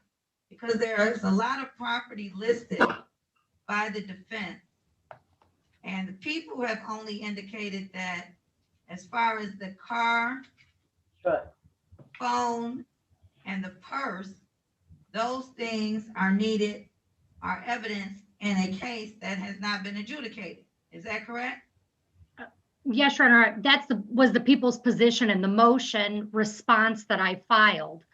And I think the only real issue is the vehicle. And it's come to my attention that Detroit Police Department no longer are in possession of that vehicle. So I've had discussions with Ms. Silver. Obviously, I don't represent the Detroit Police Department. They would need their own counsel present. I have had conversations with Mr. Ramey at corporate counsel, and I know that Ms. Silver has as well. It's his position that this should be handled civilly. But he is available. I have had contact with him if his appearance is needed or required. And I do think that's what it's gonna have to be, is it's gotta be handled civilly. But the other items that are listed, let me ask Ms. Kraus, have the other items that were listed here, the cane, the electronic recliner, the blanket, coins, have all those items been returned yet? No, they haven't, Judge. I'm sorry, I don't mean to interrupt. I have an answer. They have not, and it's my understanding that a lot of the items that were listed were actually inside of the vehicle. Okay. Judge, that is correct. The issue we have here is that the Detroit Police Department actually agreed to release this property back to us and then subsequently sold it at auction, being the car. And it's evidence that's at issue in this case. We didn't have a chance to do anything that we wanted to do with it because Detroit police took it upon themselves to sell it. I understand that, but the issue is whether this is the right forum for that. And I have not gotten an answer back from the chief judge yet. I do not think it's going to be the right forum. I think it's going to be something that's going to be handled civilly. Well, Judge, if I can make a record about that, I did look at the court rules. It's my understanding that this court is able to do a show cause and hold Detroit Police Department in contempt for violating an order of the court to return that property to the possession of Ms. Dover, and to also hold them in contempt and make them issue a bond where they would have to pay for the amount of the car and give it to my client. So I just wanted to make that record so it's clear that, you know, the defense believes that this is a proper forum. We're talking about evidence in a criminal case. I understand that, Ms. Kraus. So what I'm going to have to do, because myself and Judge Hathaway, we did speak about this actually yesterday. And he had indicated he still had not gotten an answer from the chief judge. So, I am going to make sure that we have an answer when we come back as to how to proceed on this, because if what you're saying is everything else that's listed here is in the vehicle, is that correct? Everything else that's listed here is in the vehicle, was in the vehicle? It was in the vehicle when the car was taken to the impound lot for the Detroit police. What Okay. happened to it after that, I am not sure, but last we knew, all of those things were in the vehicle. The only exception, Your Honor, that I am aware of is the purse that was in defendant's motion. And in this case, it's a homicide case. The firearm was recovered from the purse. So I think the purse should remain in evidence because it would be. Anything that is evidence in the case hasn't been adjudicated yet. So that is going to remain, that will not be returned. But everything that has nothing to do with the case, we need to find out what's going on with it and find out what we have to do. So let me get, hopefully I can get, let's see if we can try to do this. I know you don't want me to put anything else on. I know. That's fine. What's 2 weeks? 2 weeks. What's on the 3rd, March 3rd? Shouldn't be that bad. Yes, Okay, let's put it on March 3rd. Judge, I'm supposed to start a murder, not a murder trial, but a CSC trial in Saginaw, Michigan on the 3rd. On the 3rd? Yes, if we can go to the following week, that would probably be better for me and my client. Well, how many do we have on there now? Should be about 12. Okay, March 17th. Thank you, Judge. Judge, I'm sorry, I am out of the office on the 17th, 18th, and 19th, as well as the 22nd, 23rd, and 25th. I've already requested the time off. I have a matter I have to handle. Okay. You said you're off the 17th, the 18th, and the 19th? Yes, and then the following week, I have a 3-day preliminary exam in Romulus on the 22nd, 23rd, and 25th. Looks like we're 1, 2, April. You want to do April? You want to do 26? Can we do the 26th of March? That's good for the people. That's good for Ms. Stanley. That works for us, Your Honor. Okay. March 26th at 9 o'clock. We will have answers by that time. Okay, and just for the record, Your Honor, I know that defense counsel, Mr. Blake, just came in. I don't know if he obtained all of the discovery from prior counsel. If not, he can contact me directly and I'll get that to him. I'll definitely do that. Is all the evidence on evidence.com? Some of it should be, Judge. If not, I'll have to upload it. But this case preceded the need for evidence.com. Evidence.com, okay. All right, well, I'm sure, I trust Ms. Shackelford to make sure you have the information you need, Mr. Blake. Well, that's good enough for me too, Judge. Thank you. Thank you, Thank Judge. Thank you, Your Honor. You're welcome. Have a nice weekend, everybody. You too. Thank you, Your Honor. You're welcome. I'll turn it on. Gotcha. You want to do Israel? Yeah. Oh, you do.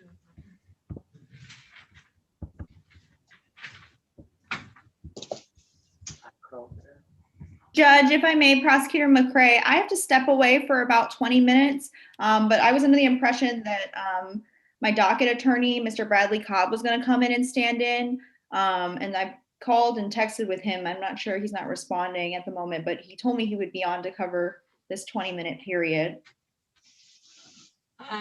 Is the chief of trials in? Ms. Coyle or Mr. Anderson? Ms. Coyle. She is not in the office. What doctors are in today? I believe Mr. Cobb, I know Sarah's out. I don't think Brian's here. Let me call him again. Mr. Anderson should be there. Yeah, let me hold on one second. I'll call again. All right. Your Honor, this is David Steingold. I see my prosecutor, Mr. Holman, is here, and we're ready whenever the court is. Okay. Thank you. Who is your defender, Mr. Steingold? Elijah Israel, and I see him in the waiting room. Okay.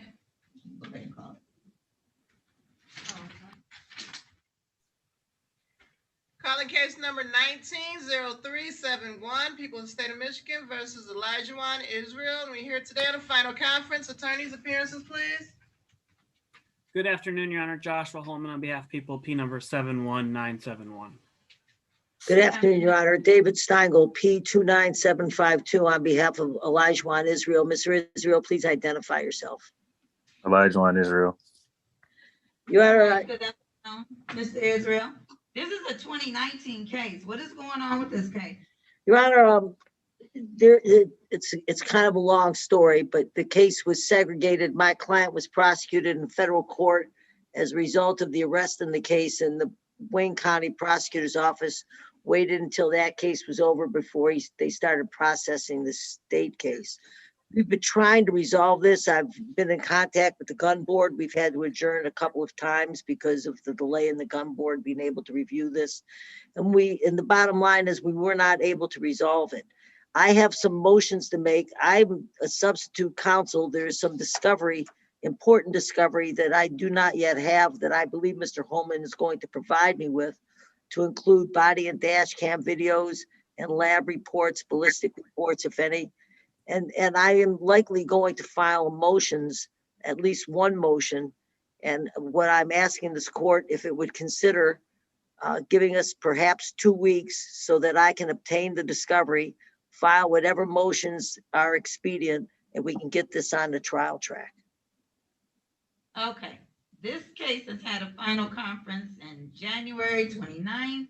It's had a final conference November of last year. It's had a final conference 2 times November of last year. And in all these final conferences, it even had final conferences in August. That was before me. At no time did we make sure that everybody had the discovery so that the motions could be filed? Judge, there was a substitution of counsel, I think last October or November. That's when Mr. Steingold came in. Much of the delay of the case was with a former counsel, and some of the motions may actually be part of the reasoning of the delay. I actually came in myself sometime last year. This was originally APA Barbara Lanning's case a long time ago as well. Okay, let's get it back on track. Let me ask this. Is all the discovery on evidence.com now? Not all of it. I will have to upload some of it to get to Mr. Steingold the pieces that he says he's missing. We had a brief conversation earlier today about what he thinks he may be missing, Your Honor. Okay. What I'm going to do is I'm just going to set this out just 2 weeks to make sure all the discovery is done. And then at that point, I'm going to set a final conference so that any motions can be filed and submitted so that we can move this along.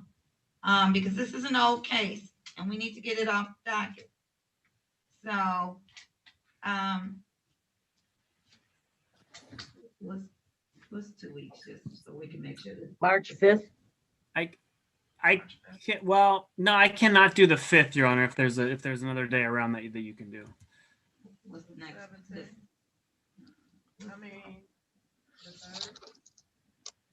How about that Monday, March 8th? No, my dockets are on Wednesdays and Fridays. Oh, I'm sorry, Your Honor. Did the court suggest a date? I didn't hear. I'm sorry. I said, what about March 3rd? Is that enough time, Mr. Holman? I think I can get it done by the 3rd, Your Honor, yes.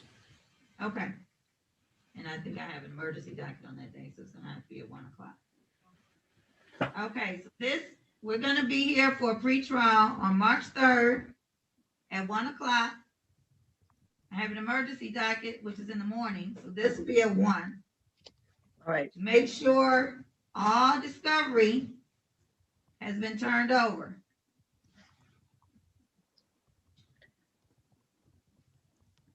At that time, I will then set a date for a final conference so that Mr. Steingold will know when his motions are due in and when the people have, and the time limit that the people have to respond to it.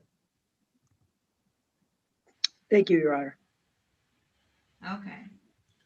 1 o'clock for that one, Your Honor, yes? Yes, it will be 1 o'clock because they set me for an emergency docket on that same day at 9 o'clock. So this will be at 1 o'clock. Sure, thank you. Thank you.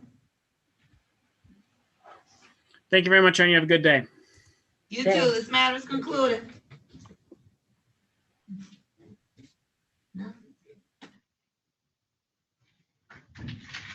Okay, what's left?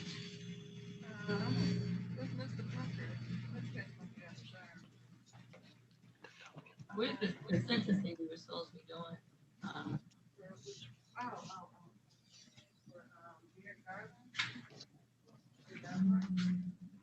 Yeah.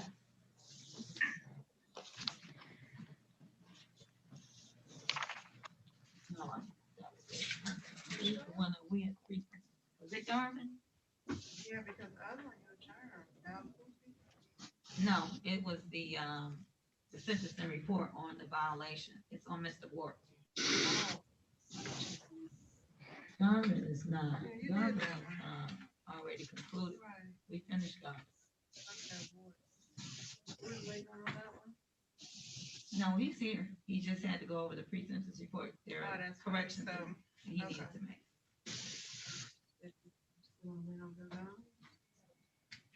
That's called Joshua Ward. Recalling case number 18-0642, People State of Michigan versus Joshua Wards. We're here today on a probation violation sentence. Attorneys' appearances again. Good afternoon, Ferris Sobey on behalf of the Probation Department. Good afternoon, Your Honor. Kenneth Thompson appearing on behalf of Joshua Wirtz, who is here to my right in my office. Good afternoon, Your Honor. Joshua Wirtz here. Okay, all right. And for the record again, Mr. Ward, you do consent to being sentenced over Zoom, correct? Yes, I do, Your Honor. Okay, we previously called this case, giving Mr. Kenneth Thompson an opportunity to review the pre-sentence report so that he would know exactly where the corrections are. So, we're gonna proceed with that. Go ahead, Mr. Thompson. Thank you, and I apologize, Your Honor. Your Honor, on the first page of the pre-sentence investigation, the first sentence recommended that he obtain gainful employment. My client has remained gainfully employed, working about 50 hours a week in his father's business. The second correct. We don't have to change that. It's just indicating that he needs to maintain it. If he already has it, that's fine. Okay. The second page, second paragraph from the bottom, that my client completed a substance abuse evaluation. The first one was completed. He went to Drug Busters on his own, completed a evaluation on 10/13 of 2020 last year. I'm sorry, what page are we on? Oh, the second page under evaluation and plan. Okay, under evaluation and plan, we're on the second page. And it'll be the now, sixth paragraph down. I'm sorry, which paragraph? Oh, the sixth paragraph down, Your Honor. Second from the bottom. So it's under agent's description of the offense. That's what I have as my second page. So we must not have our second pages in the same. There were multiple evaluations that I received.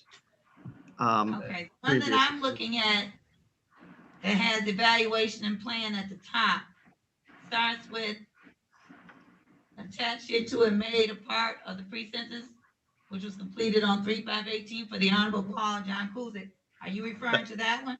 Yes, Your Honor. Okay. In the second and that- paragraph from the bottom, the defendant completed a substance abuse evaluation. Is it on the first page? No, under that same page the court just mentioned.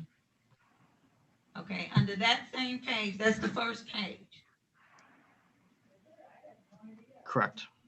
Second from the bottom, the paragraph begins with the defendant completed a substance abuse evaluation on 12/17/2020. Correct, Your Honor. That's the paragraph. So Okay, now what that is it date, that you, sorry, that date should be 10/13/2020. 10/13/20, okay, My client completed a drug test, 10-panel drug test at Drug Busters on his own. And then 2 sentences down on 12/17/2020, at the advice of his counsel, he completed a 12-panel drug test with Lanny McRill. okay, so then we're on to the sentence that says, he presently attends 3 to 4 meetings per week. In addition, the substance abuse test was taken on 12/17/2020. That's correct. Okay, so that part is correct. So what are we changing? It would just be that first sentence in the paragraph. To 10/13/2020. Okay, all right, Ms. Sobey, is there any objection to the change? No, Your Honor. Okay, nothing else on that first page? Nothing else on that page, Your Honor. Okay, anything else? One further correction on the last page. The very final, Last page. What do you mean the last page? it would be the second page to that report we were just discussing. Okay, on my second page, at the top, it has the core compass need scale. Is that what yours has? No, mine begins defendant Joshua David Wirtz. Okay, mine is in a different order. Okay, I have that one now. Go ahead. Okay, the very last paragraph, Your Honor, on 1/13/21, Mm-hmm. I believe that should read 1/13/19.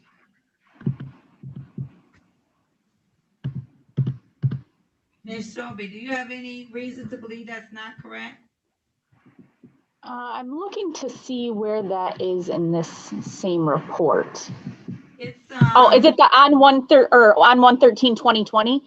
Yes, correct. Okay, I believe the reason why that is added in there is because this is a violation update PSI. So actually, he did have a warrant on 1/13/2021. That was his most recent one, so that would be an accurate date.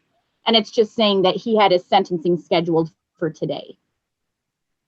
Okay, so that should say on 1/13/21. That's what you're saying, Ms. Sobey, correct? Yes, Your Honor, that's correct. Because that is just referencing the warrant that caused for this new sentencing date. Okay. Do you understand that, Mr.? I do, Your Honor. Okay. Mr. Thompson. Okay, anything else? Your Honor, I'd sent a sentencing memorandum in the form of a correspondence to the court and probation. I don't know if the court's had an opportunity to review that. I guess I don't want to waste the court's time if it would like me to brief that letter, or we do agree to the recommendation of probation if the court would prefer to Let me see proceed. if I have it, because I still should have it. You sent the letter, is it on your letterhead? Yes, it is, Your Honor. Because I do not have a file. The only thing I have in front of me is the register of actions, the bench warrant.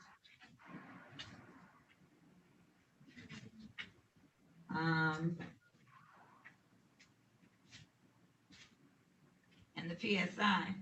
I don't actually have the file. And I don't know why I don't have the file. So I do not have the letter. I have not seen the letter. Hold on one second.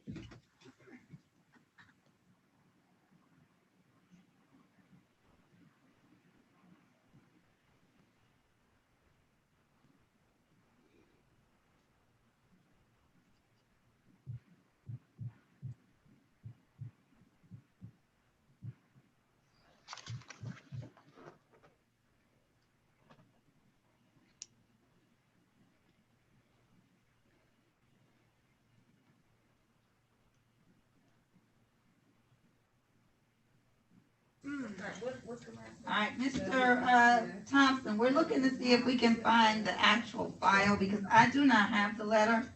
But if you want, we can still proceed while they're looking for the letter. I believe we can proceed, Your Honor. Okay. Any other corrections or deletions to the body of the report? No, there isn't, Your Honor. All right. Ms. Sobey, anything? No, Your Honor.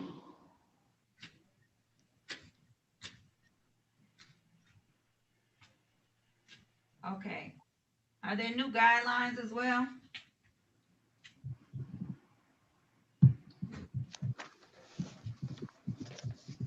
When there is an updated PSI, normally the guidelines would stay the same because it is the same offense. Okay. 0 to 11 is the guideline range.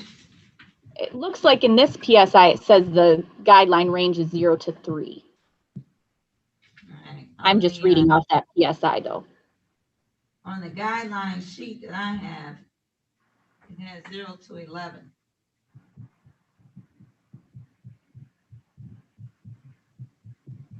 So I don't know if you all want to deal with that or not, but I'm going to look in our system real quick to see what it was actually calculated at, to see what was accurate in the MDOC system. okay.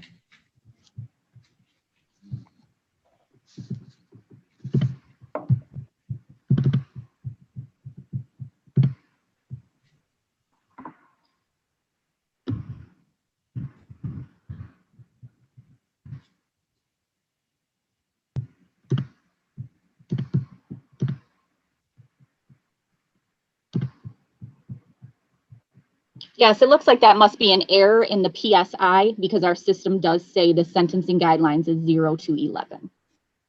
Okay. And where did you see in the PSI where it says 0 to 3? It would be on, I wish these had page numbers. It is underneath the compass box. So it's the second paragraph underneath that. So we're going to change that to 0 to 11. Do you have any issue with that, Mr. Thompson? I do not, Your Honor. Yeah, I'm going to make that change. Other than that, there shouldn't be anything else. All right, so the court is going to follow the recommendation, which is respectfully recommended the defendant be sentenced to probation for a year subject to the following special conditions. You must comply with the requirements of alcohol testing directed by the field agent. You must not attempt to submit any fraudulent or adulterated samples for testing. You must not hinder, obstruct, tamper, or otherwise interfere with the testing procedures. And you must present proper identification at the time of testing. You must comply with the requirements of drug testing directed at the field agent. And you must not attempt to submit any fraudulent or adulterated samples of testing. You must not hinder, obstruct, tamper, or otherwise interfere with the testing procedures. And you must present proper identification at the time of testing. You must complete outpatient or residential substance abuse treatment when you are referred by the field agent. And you must make genuine efforts to find and maintain legitimate employment of a minimum of 30 hours per week, unless engaged in an alternative program approved by the field agent. You must provide ongoing verification of employment or alternative program to the field agent. You shall not give reason to be terminated or voluntarily terminate your employment or alternative program unless you first obtain written permission from the field agent. We have,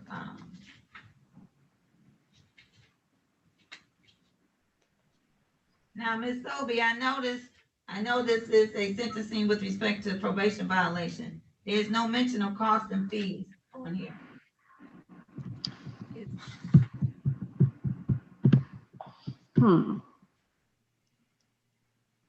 I see the only thing that it says is the $30 per month supervision fee without electronic monitoring, or $60 per month.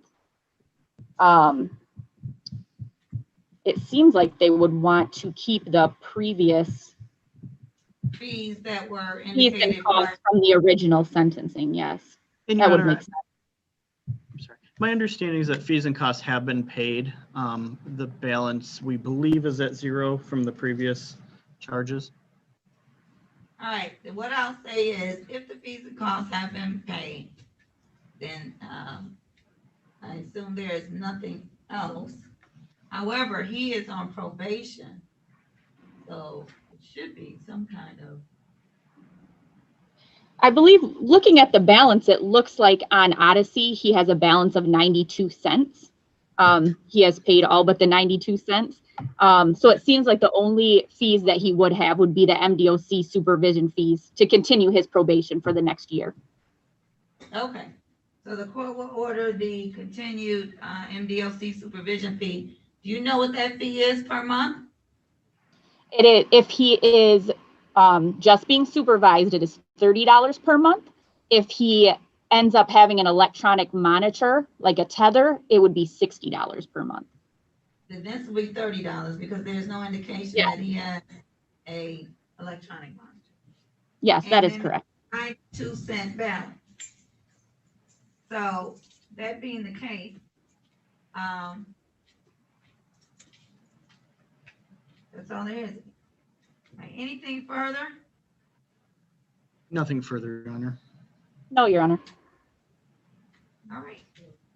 This matter is concluded. Your Honor, thank you very much. Thank you. All right, what's that? Oh, you know what, this is the one there.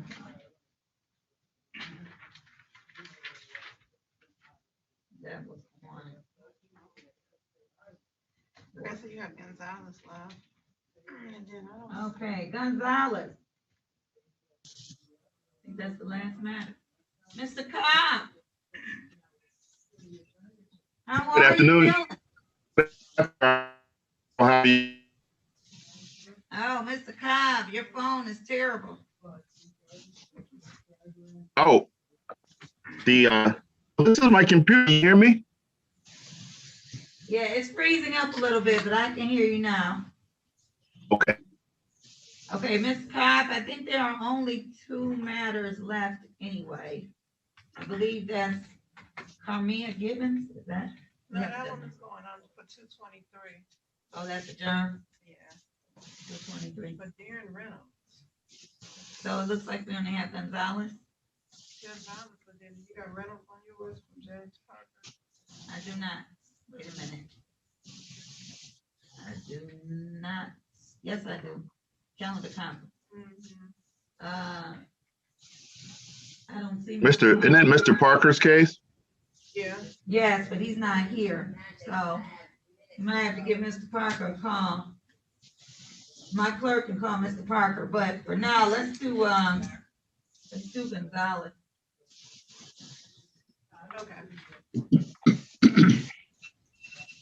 Calling case number 22537 and also 24498, People of the State of Michigan versus Amanda Dawn Gonzalez Wissinger. We're here today on a pretrial. Attorneys, appearances, please. Good afternoon, Bradley Cobb, appearing on behalf of the people. Good afternoon, Your Honor. Brian Selburn, appearing on behalf of defendant. She's present by Zoom, I believe, Your Honor. Ms. Gonzalez? Yes, Miss Amanda Gonzalez. All right, Wissinger. state your name for the record. There's someone else on this call who also is under Amanda Gonzalez Wissinger. Who is that? That's my father. And my peer recovery coach is also, but hers is Deb Gossett, and then my name's in parentheses, I believe.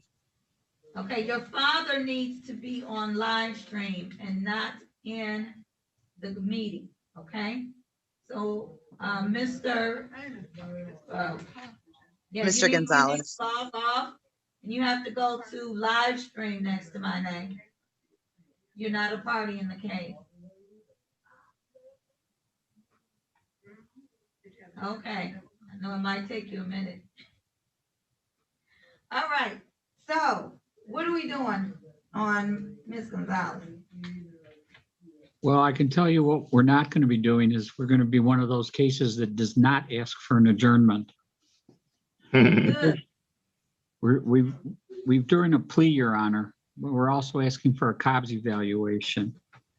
I believe the court has the plea agreement because we were before Judge Hathaway last week and he had it. All right, let's see. It may be in one of those two files. I do believe I have it.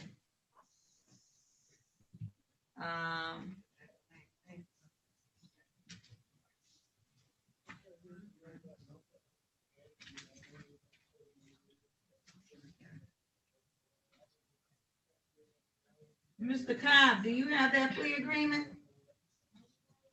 I do not, Your Honor. I am remote, so I don't have it. I know that Ms. McCray has it. Right, but Ms. McCray is not on the call. Right. Yeah. I apologize.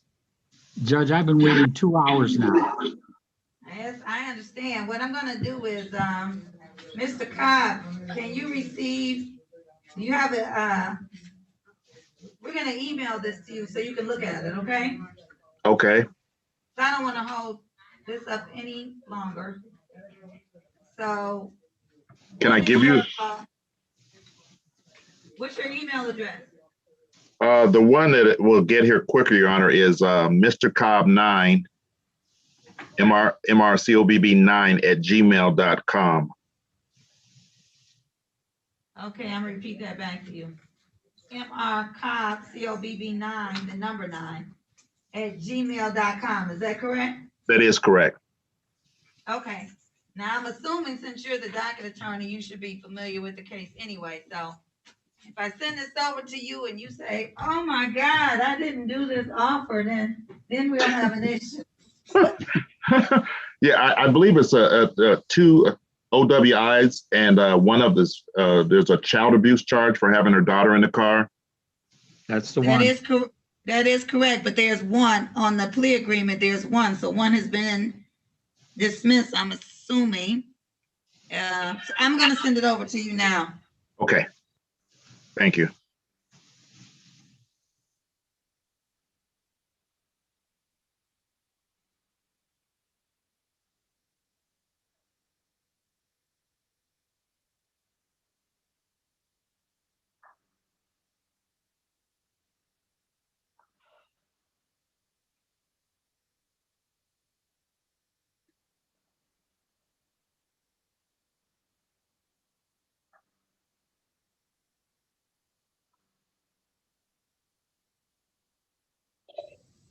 Okay, it looks like we are blessed with Miss McCray's presence. Woo! That's the case. We don't need Mr. Cobb. Well, I can take off this this jacket I just threw on then, huh? Exactly. Thank you, Your Honor. Thank you. You're welcome. All right, Miss McCray is back. And we are, Miss McCray, we're gonna call the case again so you can put your name on the record. Okay. This one is Gonzalez. Miss Gonzalez, please, your father's still on. It's still in my chat room. Okay, I'll message him real quick. It looks like he's gone now. Well, yeah. Okay. All right, go ahead and call it again. Recalling case number 202537 and 24498, People's State of Michigan versus Amanda Gonzalez Wisniger. We're here today on a pre-trial. Attorneys, appearances again, please. Good afternoon, Your Honor. Andrea McCray appearing on behalf of the people, P number 83698. Again, Your Honor, Brian Selburn appearing on behalf of defendant Gonzalez Wissinger. Okay. So I do have a plea in front of me, but I think defense counsel wants a Cobb. Yes, Your Honor. So, Ms. McCray, do you know what the guidelines are on this case? Yes, Your Honor. So the guidelines for our offer, let me see here, would be, I thought I put them on there. Okay, hold on 1 second. Okay. I believe it's 0 to 7 if there's a Cobb's done on our offer that dismisses one of the operating while intoxicated cases. No, I want the guidelines as charged. Understood, Your Honor. That is 7 to 23. Okay. And I think per statute, we can do, what is it, the first 30 days? In the That's Wayne my County understanding, Jail? Your Honor. I'm sorry, would you say, Ms. McCray? That was my understanding. It was the first 30 days in incarceration for OWI. Okay. So the guidelines on 7 to 23. All right, Mr. I'm drawing a blank. Mr. Selburn, Yes, Judge. go ahead. Well, Judge, I had sent in just before the court date last week with Judge Hathaway, a Cobb's evaluation memorandum. I'm looking at that now. Okay, and there were some attachments with documentation for an assortment of things that my client has done and is doing to fight and defeat her addiction. And then yesterday or 2 days ago, I had submitted supplemental documents by email to the court. The court asked me to, somebody in your court, in your office asked me to e-file. I tried to do that late last night. It came back to me this morning. Everything was rejected. But I did email those supplemental documents to your court, to Judge Baker-Court. That Wellness First Certificate of Achievement. That's from the first submission, Your Honor. Okay. I don't know if she's printed those out. I can tell you what the additional documents were. Let me have her check the email. Hope.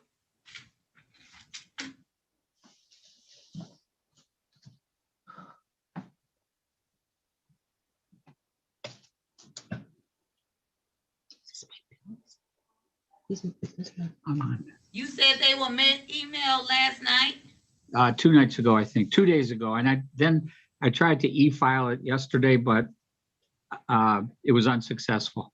It was rejected. Okay. All right. But your courtroom should have it by way of that email. Okay, And hold on copy, 1 second.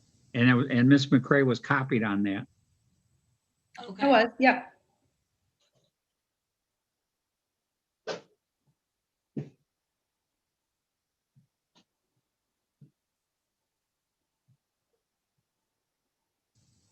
All right, she's getting them now. She is aware. So hold on 1 second. Ms. McCray, am I correct in that this offer has no sentence agreement to it? Correct, Your Honor.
Can you hear me? Yes, Okay, so both of these offenses took place in 2019, is that correct? I'm sorry, Judge. One took place October 2019 and one December 2019, correct? Yes, Your Honor. Yes. And, Then since that, and since then, nothing, Judge. Judge, what you may note, if you look carefully, the first event in October of 19, that was a combination of, and I'm always struggling pronouncing this, clonazepam and THC. Did not involve alcohol. The December of 2019 event, that involved alcohol. She is doing many things, as you can see there, Judge, with that documentation, to fight off this addiction. And she's done so very successfully. She hasn't had a drink since that December 2019 event. She regularly goes to AA or NA. She's in therapy. She just yesterday rejoined intensive outpatient. She had been doing that in February, March of last year, and then it got suspended, canceled due to COVID. And she realized a short while ago that she really needed to finish that program. And so she re-enrolled herself yesterday. She has 2 peer recovery coaches. I believe one of them is present on this Zoom, who have written in her support of her. There's an original letter and then an updated letter. She receives a monthly injection of a medication called Vivitrol, which is designed to fight off and prevent defendants from using addictive substances. It works with alcohol as well as other addictive substances. So, and she gets that monthly. I think it's similar to antabuse. And this case kind of got off track a few weeks ago when we had a pretrial with Judge Hathaway, and my client, just so she could get out of the house and away from the noise of the 3 children, she went and sat in her husband's car, and Judge Hathaway. yeah, you don't have to go over that. I was actually in the courtroom, Mr. Shelburne. So. And I did see your client who was actually sitting behind the wheel of a vehicle. Right. I understand the vehicle wasn't moving, but she was in a vehicle at the wheel. So, I mean, we don't know if she was driving or not driving at that point in time. Well, there was no motion detected. Well, at that time she logged on, no, but we're talking about before she logged on. But I understand that was an issue that Judge Hathaway made, and she's been released from that. Yes, but what I was getting to is that since that time, since Judge Slavens heard my emergency motion to set a bond, he put her on an alcohol tether. She's been on that now for, it's probably about 2 to 3 weeks. No violations. I just wanted to bring that to the court's attention. Okay. She does a breathalyzer 5 times a day and has had no positive reports on that. Okay, now, Madam Prosecutor. Yeah. The original charges, these are actually 2 OWI third offense notices? Yes. Are they true third? I believe so, Your Honor. Hold on one second, because I wrote down. No, this is not a true third. This would be a 1, 2, 3, 4. This will be her 5th.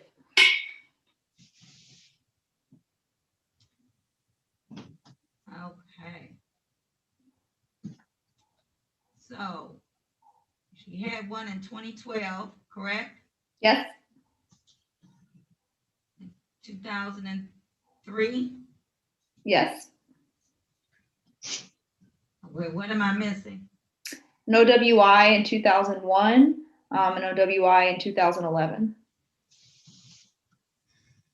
All right, 2001, 2003, 2011, 2012, and 2 in 2019. And one of those, the child is in the vehicle. And I understand that okay, let me hear from her counselors, the people that are on the call on her behalf.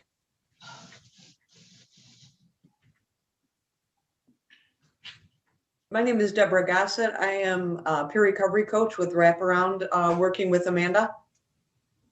I'm Jennifer Denars, a substance use disorder recovery wraparound facilitator. Good afternoon to both of you. Good afternoon. All right, let me hear what you have to say. It doesn't matter who goes first. Well, I recently wrote a letter with Amanda's accomplishments, what she's involved in. Amanda is, first of all, our program is voluntary. She volunteered to participate in Wraparound, which is an evidence-based program. We meet once a week for a couple of hours. It's an intensive in-home service, but due to COVID, we have had to switch to Zoom and telephone conversations. But she always meets. She keeps us updated on what's going on with her family, with her recovery. Amanda has got mental illness challenges. She's taking her medication as prescribed. I work for the doctor who is prescribing her Vivitrol, Dr. Saad. It's very effective, especially when used in conjunction with therapy and counseling. Okay. She's been in wraparound, I believe, over a year, and the entire time that we've had her in wraparound, she has been clean and sober without any incidents. We work on other things too. We work on family issues and parenting and things with her kids, and we kind of monitor to make sure she's on track. We verify and coordinate with her services. She is a co-occurring person, which means that she has addiction issues and mental health issues, along with a lot of other physical health issues. And she is very compliant with her medications and with her appointments and, trying to improve things and work on things. She's been really open and honest with us. And because it's a voluntary program, she's still extremely compliant. She opens up to us, she reaches out for services, and we've been trying to help her coordinate all of her services so that she can stay well. Okay. Is she already on a probation or a previous offense, Mr. Silver? Not to my knowledge, Your Honor. I don't believe so. Ms. McCray? No. So, Your Honor, I don't believe so, as her last offense was in 2012. So I don't have any indication that she would be on probation at this time. Ms. McCray, do you have anything that you want to say with respect to this case? No, Judge. I think that with the sentencing guidelines, and you got the mitigation, and you know the facts of what happened here. I believe, right, that you got the did you get the facts of both? Let me see, do I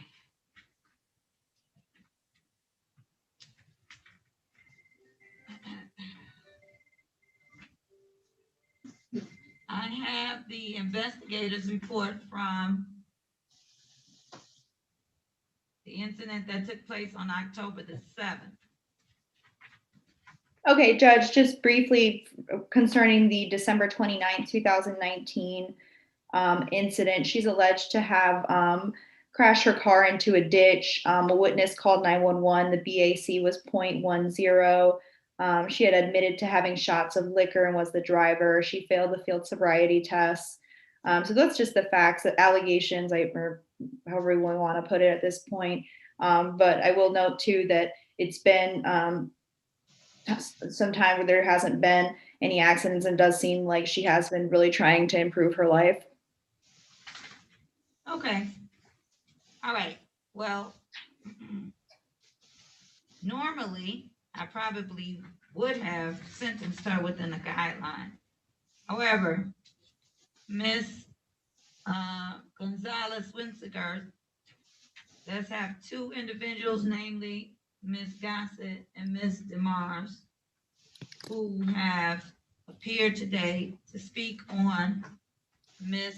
Gonzalez Winsinger's behalf. It does appear that she is trying to make a difference, because I do take this seriously, especially having a child in the car. So now you understand, Mr. Selburn, that, you know, under a Cobbs, she would be pleading as charged, which means she'd have the conviction of both cases. You understand that? You know that? No, Your Honor. That's not my understanding. Yes, if the court gives a Cobbs, you have to plead as charged. Otherwise, she can, if she takes a plea as to what the prosecution office has offered, then we can just sentence her within the guidelines. There won't be a Cobbs given ahead of time, but I will look at the guidelines and make a decision. But to get a Cobbs from the court, she'd have to plead as charged. Is the court saying that that's the state of the law as to Cobbs, or is that the court's policy? No, that's the state of the law, it's the Cobbs. Okay, that's not my understanding, Your Honor. Yes, if the court gives a Cobbs, you have to plead as charged. I believe that's the case for HIDA, but not for a Cobbs evaluation. No, I've never heard that before, Judge. Mr. Selburn, that is the case for HIDA.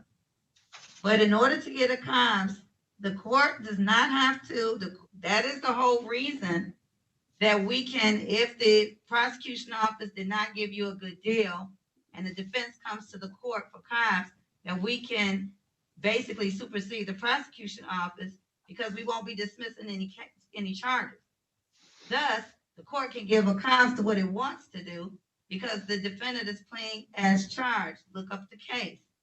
So she has to plead as charged, and then the court can do a Cobbs. Or she can take the deal that the prosecution office has offered, and then the court can simply sentence her within the guidelines. And my understanding is, although I understand that the guidelines as charged is 7 to 23, but based on the offer that the prosecution has made, the guidelines are 0. What did you say they were? 0 to 11, Your Honor. 0 to 11. That is the nature of a Cobbs agreement, because otherwise we can't tell the prosecution what counts they can dismiss or don't have to dismiss, but we can undercut the prosecution office. But the penalty, I guess, if you want to look at it that way, is that the person has to plead as charged. So yeah, if the court gives a Cobbs, the person has to plead as charged, which means she has to take all the counts that are listed in both cases. So I've explained that to you. It is your decision what you want to do. Well, actually, Judge, it's my client. The prosecution office has not given a sentence agreement, so it's up to the court what it wants to do anyway.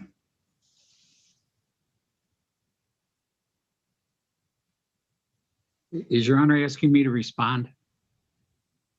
Yes, the court is saying, do you want, the court can do a Cobbs, but she has to plead as charged, or the defense can take the plea offer given by the prosecution. They don't have a sentence agreement, which means the court can give what it wants to anyway. Judge, what do you want to do? You keep asking me what I want to do, Judge. This is not my decision. It's my client's decision.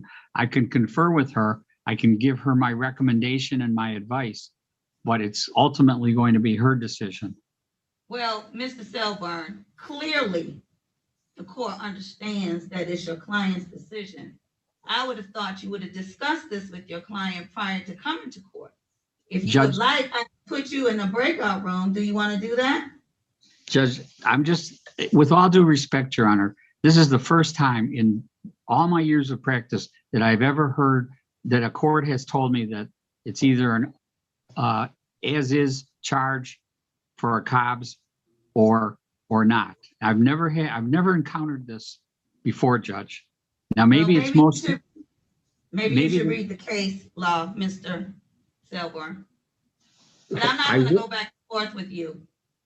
You can take the time and read the case if you clearly don't think the court is aware of what it's speaking about. I've practiced for 13 years in a prosecutor's office. I was quite aware of when the court undercut the prosecutor's office, and they were able to do that because they can't take what we dismiss. You cannot take what when I was a prosecutor, you cannot take our offer and then allow the court to give you something less. I mean, if you just think about that, it's common sense. So if that's the case, if the court is going to give you something less, you have to plead as charged. So if you don't believe that's the case, I'll give you an opportunity to go read the case and we can adjourn this and come back, since you clearly think that the court doesn't know what it's talking about. So Judge, you can give me a date. Judge, Yes, Mr. you're reading much more into what I'm saying than is there. But you've admonished me when you said, hey, I would have expected you to go over this with her, but I would not have, because this is a new approach that I've never heard before, and I would not have approached her on this. If we can go in a breakout room, I may just be able to cut through this very quickly with her. 1 second.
Judge or Madam Clerk, regarding the Darren Reynolds matter, I see that that date was moved to March 3rd. Was that just adjourned, or was there anything that I needed to make myself aware of for that?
Judge, I'm back. My client should be back as well.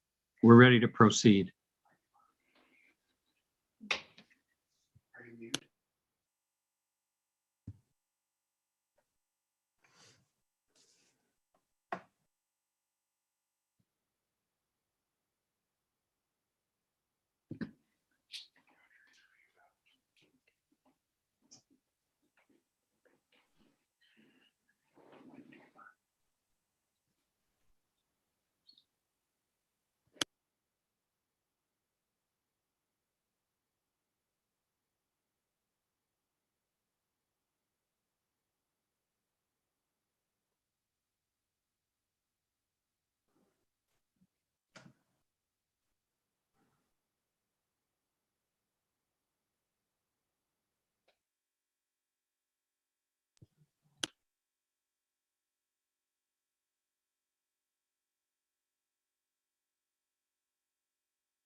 Can you all hear us?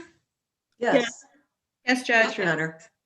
Something went wrong. We had to call IT. Uh-oh. Okay, thank you.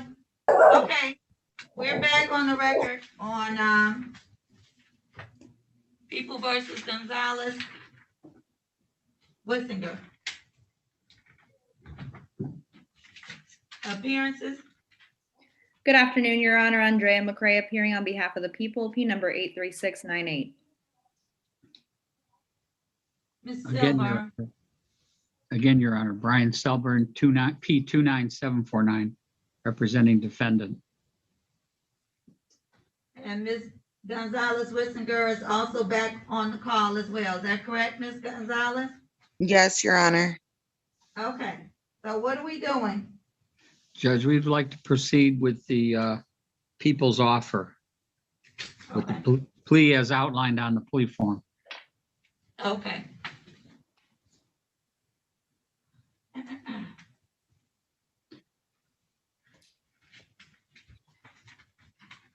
All right, I know you put the offer on the record previously, Ms. McCray, but I'm gonna have you do that again. You want me to put the offer on the record? Yes. Okay, sorry, I didn't hear you right. Okay, Your Honor, the defendant would be pleading guilty to count 1, operating while intoxicated, third offense notice. That is a 93-day misdemeanor. However, the third offense notice makes it a felony up to 5 years maximum. She would also be pleading guilty to child abuse, 4th degree. And in exchange for that, the people would dismiss case number 20-004498. And there would not be a sentence agreement. The sentencing guidelines I know are 0 to 11. Okay, and also with the child abuse 4th degree, there's a maximum penalty of 1 year, correct? Yes, Your Honor. All right, and that is an accurate recitation of the agreement, correct, Mr. Selburn? Yes, I didn't hear what you added to that, Your Honor. I didn't quite get it. You said something regarding the Originally, she did not give the statutory maximum with the child abuse 4th degree. I indicated that the statutory maximum is 1 year. Okay, I didn't quite hear what you had said. Yes, I agree with all of that. All right, and Ms. Gonzalez, did you hear and understand the plea agreement placed on the record by Madam Prosecutor? Yes, Your Honor. And is this what you agreed to do? Yes, Your Honor. Okay, and are you presently on probation or parole? No, Your Honor. And have you had an opportunity to go over this plea agreement with your attorney? Yes, Your Honor. All right, and did your attorney sign this plea agreement on your behalf, or did you sign it? My attorney signed it on my behalf. Okay, so I'm holding up, and you probably can't see it because of the screen. There's a bunch of, what's called the settlement offer, advice of rights, notice of acceptance. And you went over that with your attorney, is that correct? Yes, Your Honor. All right, I'm gonna briefly go over the rights that you're giving up by taking this plea today. If the court accepts your plea, you are given up the right to be tried by a jury and to be presumed innocent until proven guilty. Do you understand that? Yes, Your Honor. To have the prosecutor prove beyond reasonable doubt that you are guilty and have the witnesses against you appear at the trial or question the witnesses against you. Do you understand you're giving up those rights? Yes, Your Honor. To have the court order any witnesses you have for the defense to appear at the trial, remain silent during the trial, and not have that silence used against you. You understand you're giving up that right? Yes, Your Honor. And you're giving up the right to testify at trial if you so chose to. Do you understand that? Yes, Your Honor. If your plea is accepted, you will be giving up any claim that the plea was the result of promises or threats that were not disclosed to the court at the plea proceeding, or that it was not your own choice to enter the plea. Do you understand that? Yes, Your Honor. And if your plea is accepted, you may be given up the right to appeal issues that would otherwise be appealable if you were convicted at a trial. Do you understand that? Yes, Your Honor. And any appeal from your conviction and sentence will be by application for leave to appeal and not by right. That means that if you want the Court of Appeals to look at your plea and conviction, you have to ask them, but they don't have to take it. Whereas if you were convicted at trial, it would be automatic. Do you understand you're giving up that right? Yes, Your Honor. Okay. Um, has anyone threatened you to get you to take a plea today? No, Your Honor. Is it your own choice to take a plea today? Yes, Your Honor. And are you pleading guilty because you are in fact guilty? Yes, Your Honor. All right, Ms. McCray, would you please establish the factual basis? Yes, Your Honor. Ms. Gonzalez-Wissinger, taking you back to the date of October 7th, 2019. On that date, did you find yourself at the intersection of EUREKA and REECK Road in the city of Southgate, County of Wayne, state of Michigan? Yes, I did. Okay. And when you were at that location on that date, were you operating a vehicle? Yes, I was. Okay. And was that vehicle being operated on a highway being Eureka Road? Yes, it was. Okay. And were you operating that vehicle on that highway while you were under the influence of controlled substances? Yes, I was. Okay. And were those controlled substances marijuana and clonazepam? CLONAZEPAM. Yes, I was. Okay. Yes, they were. Okay. And did that affect your ability to drive? Yes, it did. Okay. And were you previously convicted in April 2nd, on April 2nd, 2008 in the city of Centerline District Court for operating impaired? Yes, I was. Okay. And were you also previously convicted of operating while impaired on or about August 8, 2012 in the city of Ecorse District Court? Yes, I was. Okay. And then now taking you back to that same date of October 7th, 2019, when you were operating your vehicle on that highway under the influence of controlled substances, did you have a child in your car? Yes, I did. Okay. And did you know that your child was in your car? Yes, I did. Okay. And did you know that putting your child in your car while under the influence of controlled substances would put that child at an unreasonable risk of physical injury? Yes, I did. Okay. I'm satisfied, Your Honor. Defense satisfied? Is defense satisfied? You're muted, Mr. Silver. Yes, Your Honor. Okay. Are either of you aware of any promises, threats, or inducements relating to the defendant's plea other than those disclosed on the record? No. I'm satisfied, Your Honor. Are you aware of any promises, threats, or inducements relating to the defendant's plea other than those disclosed on the record, Mr. Selborn? No, Your Honor. Okay. Has the court fully complied with MCR 6.302 B, C, and D? Yes. Yes. Okay. The court finds that the defendant's plea is understanding, voluntary, and accurate. The court is also satisfied that there is a factual basis to support a finding that Ms. Gonzalez is guilty of the offenses that are charged in this plea, operating while intoxicated, third offense notice, as well as child abuse, fourth degree. The sentencing will be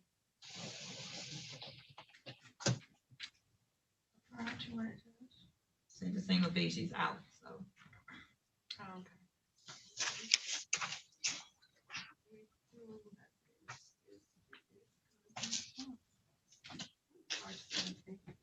March 17th, 9 o'clock. Ms. Gonzalez, you need to contact the probation department once you finish with this call today. The phone number is 313-456-00. Okay, thank you, Your Honor. Judge, I have a conflict on that March 17th in the morning. How long is your conflict last? That's real hard to say. Okay. The way things go these days.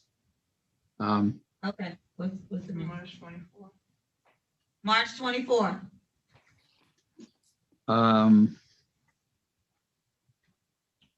I've got two conflicts that morning. One of them is a trial in juvenile court. She can't, yeah, we do, but how many matters on the 19th? March 9th, 19th at 1 p.m.